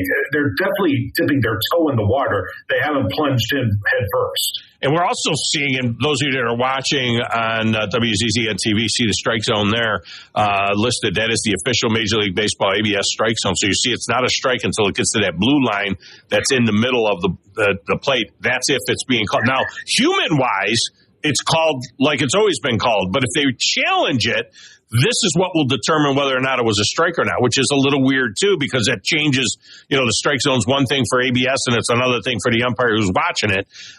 So there's that. We're also seeing that there's quite a difference between the K zone that you did see on TV and the actual strike zone that we see, used in the ABS system. And there have been a couple of pitches that I saw that batters immediately tapped their helmet and wanted a review on. And sure enough, they were a strike, and the umpire called it a strike. So we're kind of learning that maybe they don't suck as much as we think they suck. No, here's the deal: umpires at the major league level are really, really good, and we don't give them anywhere near the credit that they deserve. But I'll tell you what: one of the reasons why you're only seeing 2 challenges a game is because if you were allowed to challenge everything, it would take 4 hours. Every game would be just incredibly slow to play because you would constantly be tapping your head and you'd constantly be wrong as well. Mm-hmm. So they're going to start by dipping their toe in the water, and we'll see what happens over the next couple of years. Yeah, and I believe you keep your challenge if you're right. Is that right? Yes. You don't just get 2. You could, if the guy's wrong 20 times and you nailed it every time, you get to keep the challenge. It is fast. I will say that, though. It's not like replay in football. I mean, it's instantaneously. You get it. Josh Caray with us. All right, before I let you go, you got some college baseball coming up at Toyota Field. Tell us about that. So coming up on May the 18th, we're going to have Alabama A&M hosting Jacksonville State. We're excited about that. It's the first time the Gamecocks are going to be coming to Toyota Field. They have a quality baseball program. That's May 18th? No. It's going to be March 18th. Yeah, I think May. Yeah, May. March 18th. Did I say May? I'm sorry. Yeah. It is March 18th before the Trash Panda season starts. And then Alabama comes back in. It'll be March 24th for them. They take on Austin Peay. We're thrilled to have the Crimson Tide back. It looks like they've got a pretty good team this year. So, yeah, we got plenty of that. We got a bunch of high school baseball returning as well. And then just as the Trash Panda season gets underway, we're going to have our Global Baseball Series. That's going to run from March 30th through April 1st. We're going to have the Toyota Red Cruisers, which is a Japanese travel team. They're going to be coming to town, taking on the Trash Pandas, as well as Alabama A&M. And then the Trash Pandas will also play UAH on March 31st. So you can get more information on that by going to trashpandasbaseball.com.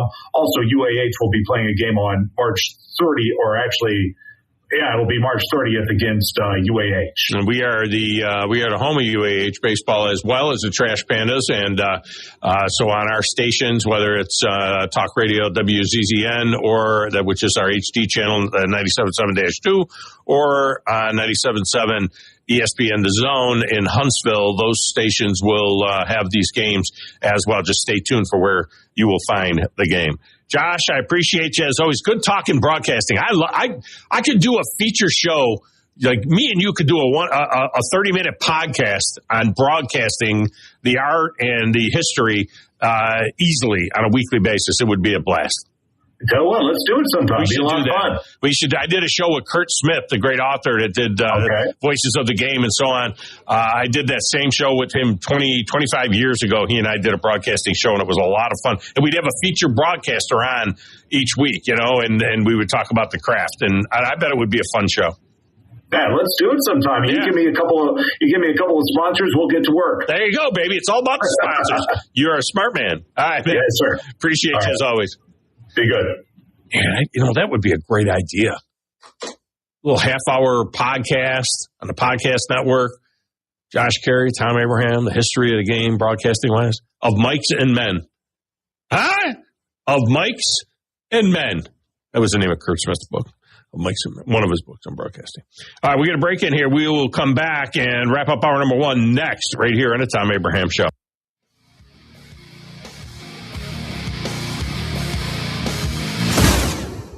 You're listening to the Thom Abraham Show on 97.7 ESPN The Zone. This is Brent Musburger's VSiN Action Update on 97.7 ESPN The Zone. Drivers who switch to Progressive have an annual savings of nearly $750. Progressive.com. NASCAR going road course racing this week. The Circuit of the Americas Duramax Grand Prix. It's Shane Van Gisbergen, the plus 120 favorite. Connor Zilic plus 350. Christopher Bell 9-1. William Byron 10-1. And Tyler Reddick is 16-1. He's looking for his third straight win to start the season after victories at the Daytona 500 last week at Atlanta.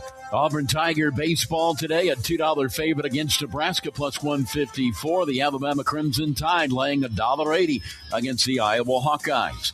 Sunbelt Conference basketball tonight. Troy laying 18.5 points against UL Monroe, 156.5 the total. For more, go to VSIN.com. Mike Sennett, 97.7 ESPN The Zone. These days, saving time is important, and saving money is even more so. That's where Eagle Masonry and Insulation comes in. Over the years, Eagle has expanded their services to meet the needs of folks like you in our area. Taking care of your property yourself can be a real headache. Eagle can handle it for you. They offer full landscaping services, irrigation, mowing, bush hog, and can install plants and trees, sod, and even landscape borders. Call Eagle Masonry and Insulation today at 256-755-1556. Eagle saves you time, and Eagle saves you money. Where's the best place for sports? What about the best place for wings? If you answered Jefferson's for both, You're right. Jefferson's is also a great place for value. Every Monday, kids eat free with the purchase of an adult meal, and teachers bring your teacher ID, and you eat free every first Tuesday of the month up to $15 at participating locations. Jefferson's, best place for sports, best place for wings. In New Market and Hampton Cove, and our new location, now open in Hartselle at 200 Main Street West, downtown. From heirloom diamonds to contemporary jewels, Loring & Company is the place to find something truly special. Whether shopping for a diamond ring for that once-in-a-lifetime occasion or marking a milestone birthday or personal achievement with a Rolex watch, you'll find just the thing in our edit of the world's most sought-after brands, including David Yurman, Roberto Coin, Marco Bicego, and Fopay. Expect a treasure trove of the world's most unique, even breathtaking earrings, rings, necklaces, and bracelets, making choosing just one piece a challenge in itself. Loring & Company Jewelers on Airport Road.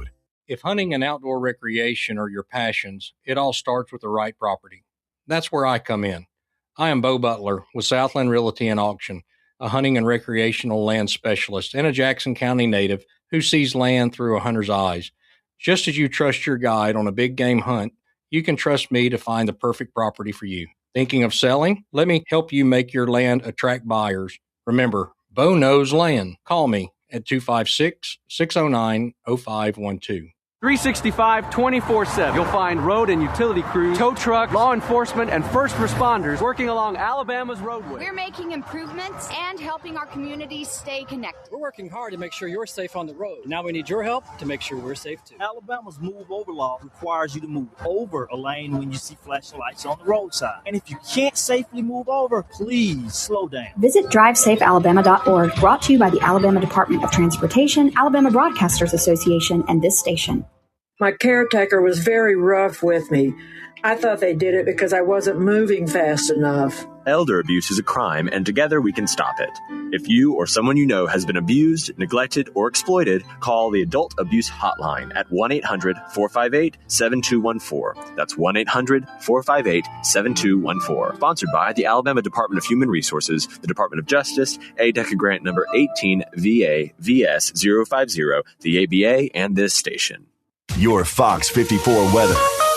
I'm Chief Meteorologist Jordan Dressman. A mostly sunny sky this afternoon. Going to be a fantastic day. Temperatures climbing into the mid and upper 60s, dropping into the upper 30s, lower 40s as we head into the overnight early Saturday morning. A mostly sunny sky Saturday afternoon. Going to be a great day. Temperatures climbing once again into the upper 60s. I do think most of us are probably going to climb into the lower 70s. A partly sunny sky for your Sunday, consistently climbing into the low 70s. Your Fox 54 weather, only on 97.7 ESPN The Zone. 97.7 ESPN The Zone. This segment of the Thom Abraham Show is brought to you by Ross Roberts and his team at Valley Equipment Rental, and they have a brand new product for you. If you happen to be standing on a concrete or tile floor, Valley Equipment has the exact machine for you. Now, whether it's new construction or daily work environments or an area that's been neglected for far too long, the Valley Equipment team of experienced professionals can help you get the right floor scrubber or sweeper for your needs. Call Valley Equipment and ask them for more details on how they can help you out today.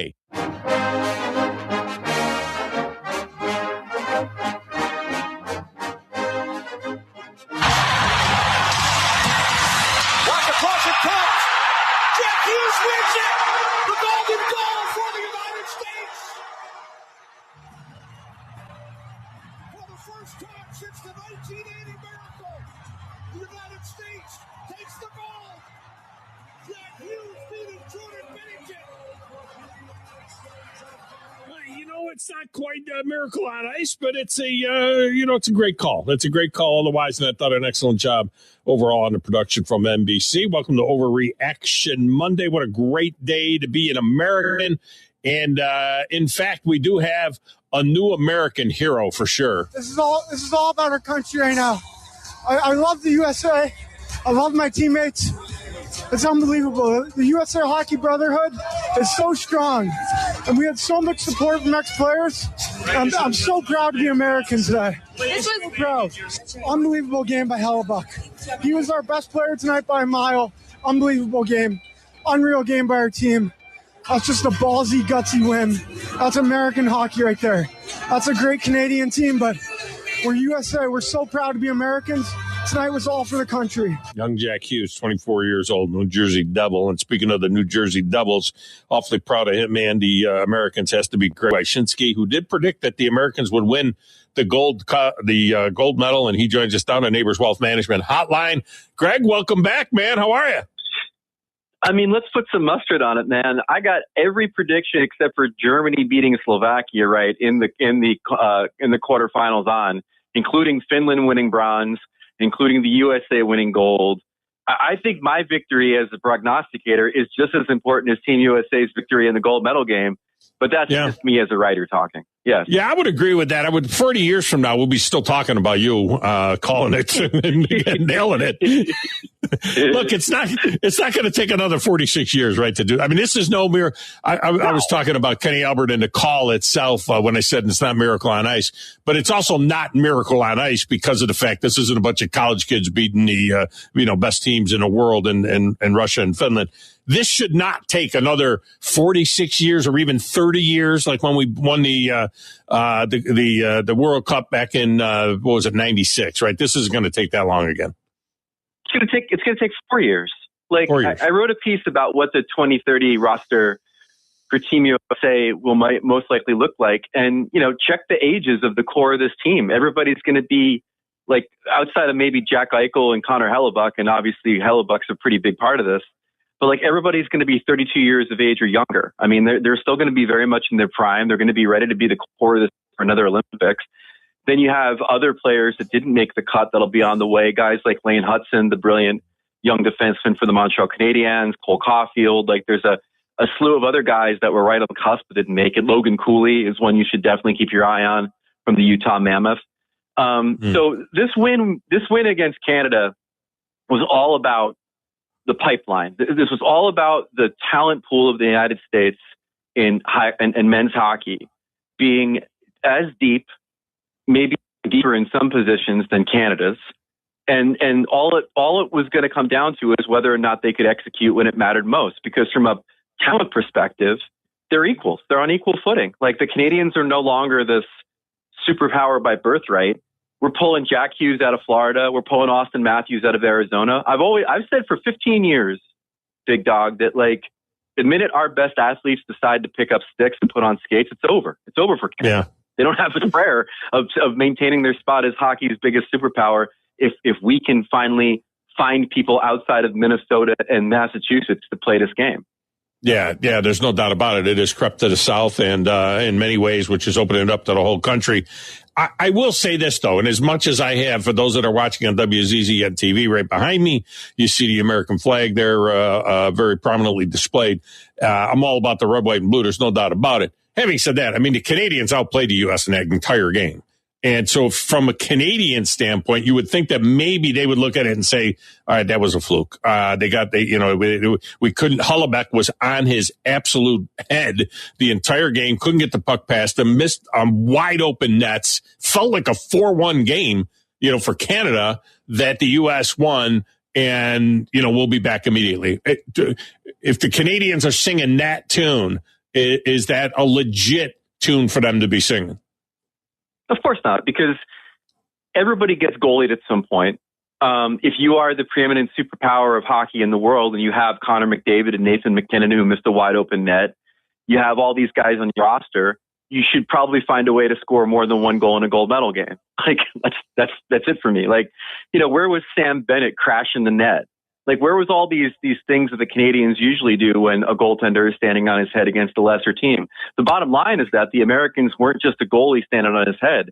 They were the deep defense core of the tournament, making plays when they needed to, getting the puck out of trouble, not allowing Canada to set up in the offensive zone for minutes at a time. And it was also the group effort on the penalty kill. Canada had a 5-on-3 power play in the second period. They have the best offensive players in the world, even if they don't have Sidney Crosby in the game. They didn't convert. They had their chances. They had the puck in the 3-on-3. The 3-on-3 is built for Connor McDavid. It's built for the best offensive players in the world. They couldn't do anything with it. And then Jack Hughes ended the game. So, listen, there's no question they carried play. And there's no question that Connor Hellebuck is the MVP and the reason that the Americans won gold medal. I'm not going to deny that.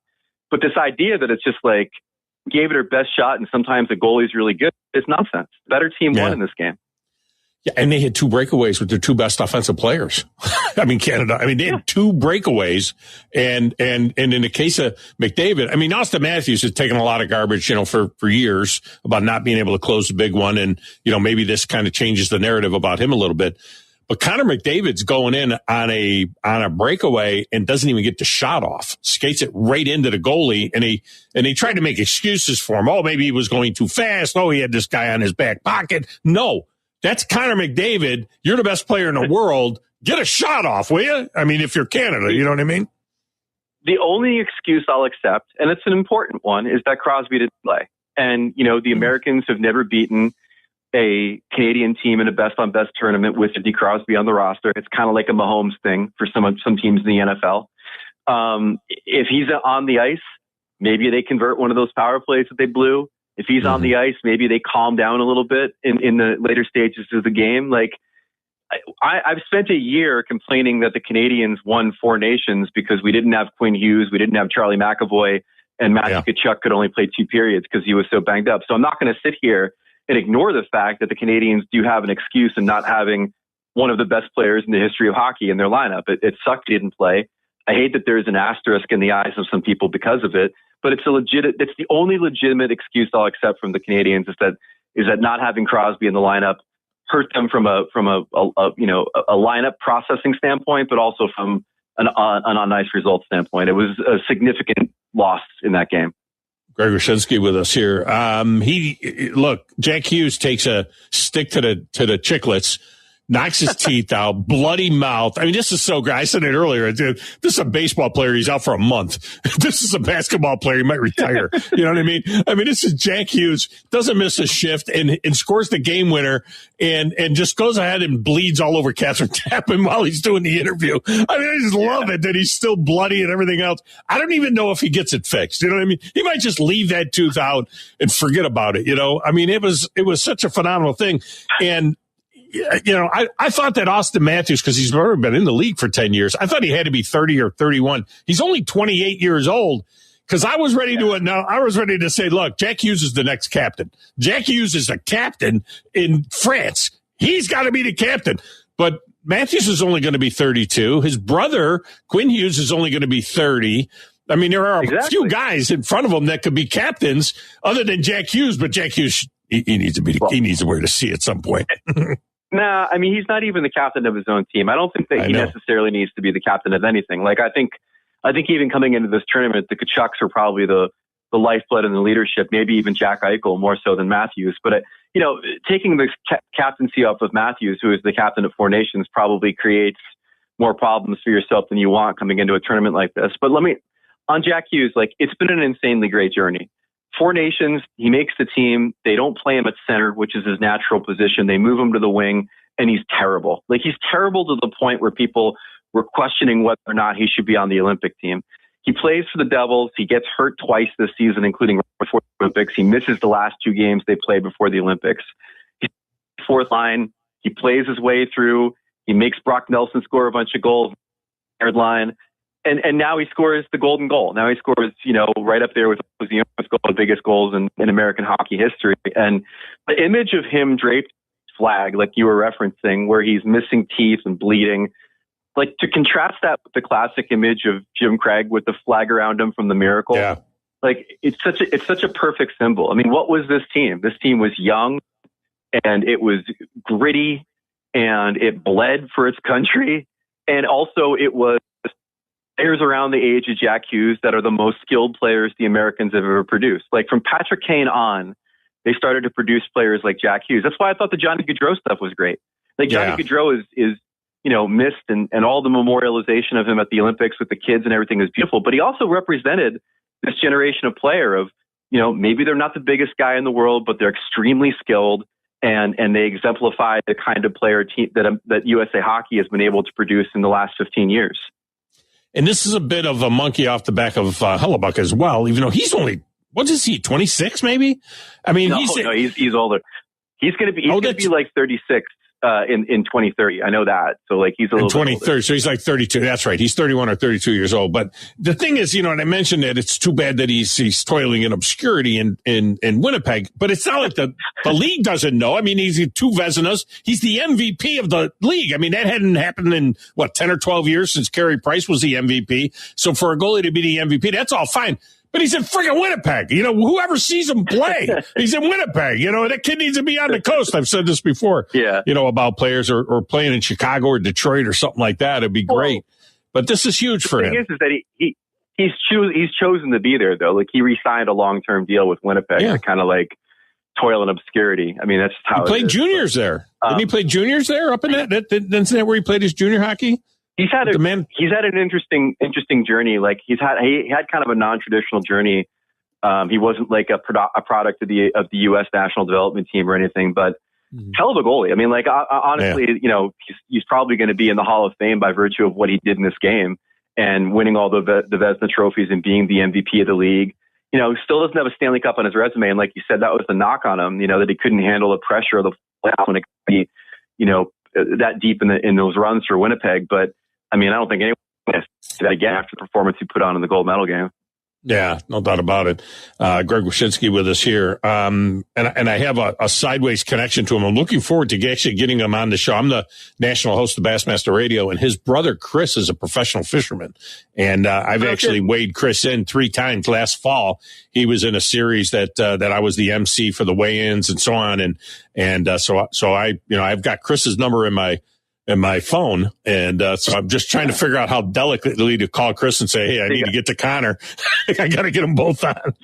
You got one guy who's the hockey goalie and the other guy's hooking. That's pretty good. Yeah, exactly. Well, you saw Connor's helmet. He had the bass jumping on the sides. There's nothing more, American than the U.S. winning the gold. And the dude's got bass jumping on the side of his helmet there. So he's a big time fisherman himself. So I'm going to reach out to him that way.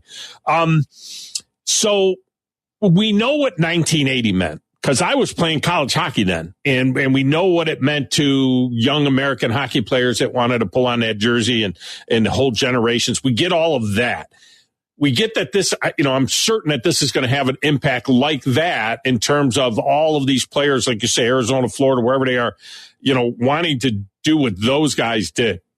My question is this. Do you think in America, anybody's going to tune in to hockey later this week to because they became a hockey fan from watching it? Will we get a bump in the NHL in America? Do people want to turn into the New Jersey Devil games on Wednesday or Thursday to see this kid skate again or whatever? I mean, do you think that we'll get that kind of a bump overall for the league? I'm not saying it's impossible because this is the first time that they've won.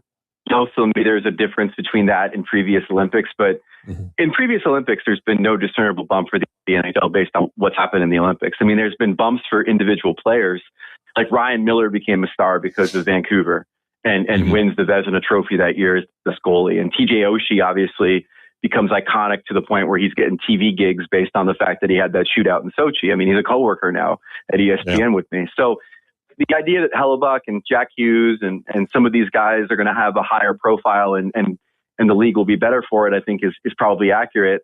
But really the biggest impact for the Olympics for the NHL is they've embraced international hockey in a way that they never have before. Like it started with the World Cup back in 2016, bringing that back. Then they do the Four Nations because they couldn't figure out a way to have another World Cup without Russia. And now they've made a commitment with the NHLPA to have more international events in the middle of their seasons, be it the World Cup, Four Nations, maybe a Ryder Cup thing between the USA and Canada. So the fact that you've had this sort of narcotic high from watching Team USA in the Olympics, it's going to carry over to other stuff that's more NHL produced because they finally figured out, oh, hey, the easiest sell in the world is USA Canada.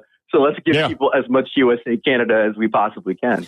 I don't know about a best of 7. They were chirping about that on TV yesterday, but I'll tell you what, I wish it was a best of 3.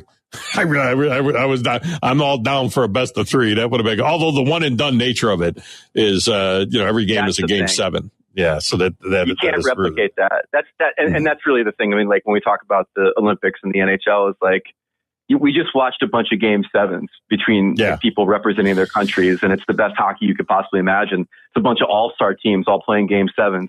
And then you settle and watch, Ottawa and the Blue Jackets, and it's just not the same feeling on a Tuesday the next thing it is like the next goosebump moment will be watching these guys with their teams be introduced all around the NHL. I can't wait to see Boston's reaction, to Charlie McAvoy, and New Jersey to Jack Hughes, and, on and on to the Kachucks and everybody. It's going to be phenomenal in those arenas, those standing ovations that those kids are going to get. So that's going to be cool as well. It's also going to be really awkward when Jake Gensel gets announced as a gold medalist in Tampa Bay, and he's got John Cooper, who coached Team Canada, and a bunch of other Team Canada guys on the other wait a minute. You think that's going to be awkward? How is it going to be when Austin Matthews is back as, captain of the Toronto Maple Leafs? What about the mixed emotions there? What do they do with that? Yeah. That's their boy, and yet he beat their country, and now he's their captain, and it's like they love him, but they hate him. But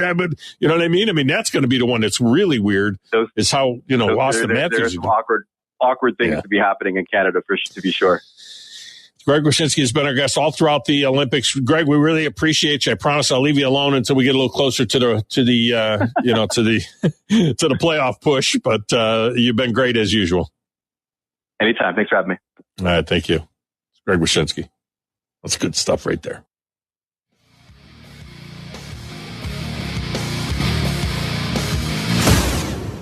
You're listening to the Thom Abraham Show on 97.7 ESPN The Zone. So, what's your excuse? Can these sick people be cured? You'll need a few good ones, because we're going to be locked to the tournament in just a few weeks. Rivers for three. With his ability to drive, you're looking at a superstar. It's the most maddening time in college hoops. It's alive! And we've got the big dance covered. The flipper still fits! 97.7 ESPN The Zone. Basketball fans, get ready as the Conference USA Basketball Tournament is set to return to the Rocket City and Probst Arena March 10th through 14th, featuring 20 men's and women's basketball teams playing 18 games with Conference USA titles and NCAA automatic bids on the line. It's 5 days of exciting hoops action at BBC Probst Arena. Jump into the action by getting your tickets now by visiting Ticketmaster.com. And we'll see you inside the BBC March 10th through the 14th. Come find out who will be putting on their dancing shoes. Thom Abraham here for my friends at All About Water. Crazy name, huh? Well, let me introduce you to them. All About Water is the top pond builder anywhere in the Tennessee Valley, and that includes remodeling or cleaning out existing ponds as well. They also have monthly maintenance plans for your pond. Don't have a pond? Well, how about a fountain or water feature for your property to bring that soothing sound of running water to your happy place?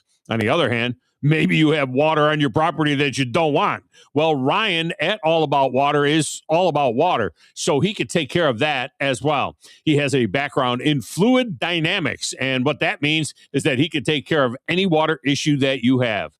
Finally, how about that irrigation system that you have or that you want? Well, they do installs and maintenance and repairs on those as well, because they are all about water. Learn more at allaboutwaterllc.com. That's allaboutwaterllc.com. From heirloom diamonds to contemporary jewels, Loring & Company is the place to find something truly special. Whether shopping for a diamond ring for that once-in-a-lifetime occasion or marking a milestone birthday or personal achievement with a Rolex watch, you'll find just the thing in our edit of the world's most sought-after brands, including David Yurman, Roberto Coin, Marco Bicego, and Fopay. Expect a treasure trove of the world's most unique, even breathtaking earrings, rings, necklaces, and bracelets, making choosing just one piece a challenge in itself. Loring & Company Jewelers on Airport Road.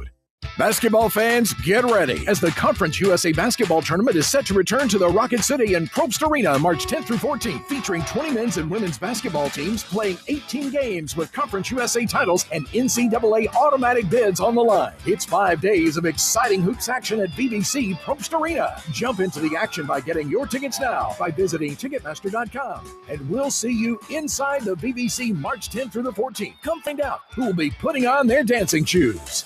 Injured in a car accident? Get the help you need. I'm Morris Lilienthal, a personal injury lawyer right here in Huntsville. I've personally helped over 4,000 clients with their injury claims. My firm, Martinson & Beeson, has been helping clients for over 80 years, and we have received over 300 five-star Google reviews. We know that injuries and accidents can be life-changing, and I'm here to help you navigate the entire process. Get in touch with me right now by visiting morristheattorney.com. There's no charge for our meeting. Again, that's morristheattorney.com. I look forward to helping you. No representation is made. The quality of legal services to be performed is greater than the quality of legal services performed by the lawyer. If hunting and outdoor recreation are your passions, it all starts with the right property. That's where I come in. I am Bo Butler with Southland Realty and Auction, a hunting and recreational land specialist and a Jackson County native who sees land through a hunter's eyes. Just as you trust your guide on a big game hunt, you can trust me to find the perfect property for you. Thinking of selling? Let me help you make your land attract buyers. Remember, Bo knows land. Call me at 256-609-0512. Let's talk about the X's and O's of family entertainment. Every parent in Alabama knows the importance of being able to draw up an activity that'll get you out of the house for a couple of hours. But it needs to be affordable. It needs to be family-friendly. Above all, it needs to be fun. Now, let's talk about high school sports. Bang for your buck, school sports provide the perfect game plan for your family. You'll enjoy all of the drama and excitement competitive sports offer. You'll be supporting the future leaders of our community in a meaningful way. Best of all, you can take the entire family without breaking the bank. Heck, you won't even dent it. Now, enough chalk talk. Let's get out there and see what's playing at the high school in your community. School sports. Good for our kids, good for our community. This message presented by the Alabama High School Athletic Association and the Alabama High School Athletic Directors and Coaches Association. 97.7 ESPN The Zone.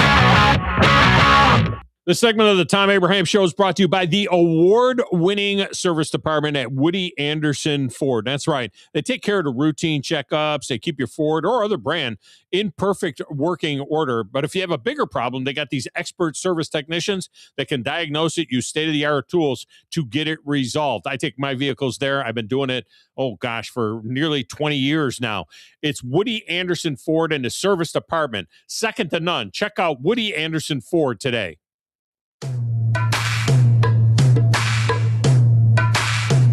I'm trying to see on WikiHow how to do the Dougie, just because this whole thing was set up for this one reason, and that is the end of the show. The NASCAR picks. Of course, we had to do some relevant things, even though the USA men's hockey team winning is still very much alive and going. But talking some NASCAR to finish it off, and standing on the other side of the glass, getting ready to finally talk about the NASCAR that he loves so much, sitting at 5'4", but right now he's not sitting, so he's standing actually at 6'5", 170 pounds. Nah, like 200. You're at 200? 220. Golly, you're a big 19-year-old. It is Brody Hogan, a.k.a. Hollywood. Brody, we got a road course. Oh, yeah. Who you picking to win in this week's race? William Byron would be my number one pick. Okay. I'm going to roll with Tyler Reddick. He's got a hot hand right now. And then old reliable Shane Van Gisbergen. Well, last year, I remember Tyler Reddick was leading for a majority of the beginning of the race. William Byron, he's, of course, pretty good at all types of racetracks because, of course, iRacing kind of built him into the person he is. Did you hear? You said Shane Van Gisbergen, SVG, right? Baby. Not the Australian, but the New Zealander. The New Zealander, the Kiwi. They're like the same, though, right? Not really. No? No. I always thought that they were. But either way, we had a very fun episode of the Thom Abraham Show. I know a lot of it was recap on every single story that we had in the past week. And honestly, it all included a little bit of that American hockey win, the USA hockey win. But that's the end of the week. Tom's over there on some water. Wish him the best of luck. And me and Brody are about done. About ready to head on to the weekend. Enjoy some Alabama basketball. Yeah, Brody's looking at me. He's like, I'm not gonna enjoy that. I'll enjoy the NASCAR Coda. All right, that's fine. I'll let you do it. And you can listen to a lot of that coverage over on 97.7 ESPN The Zone. But, of course, for our Nashville listeners, we will see you guys next Monday. We will be back. and we're very much looking forward to it. And I won't be back, at least on this side of the glass. I'll be back producing. Thom Abraham Show wraps up on a Friday. Have a wonderful weekend, everybody.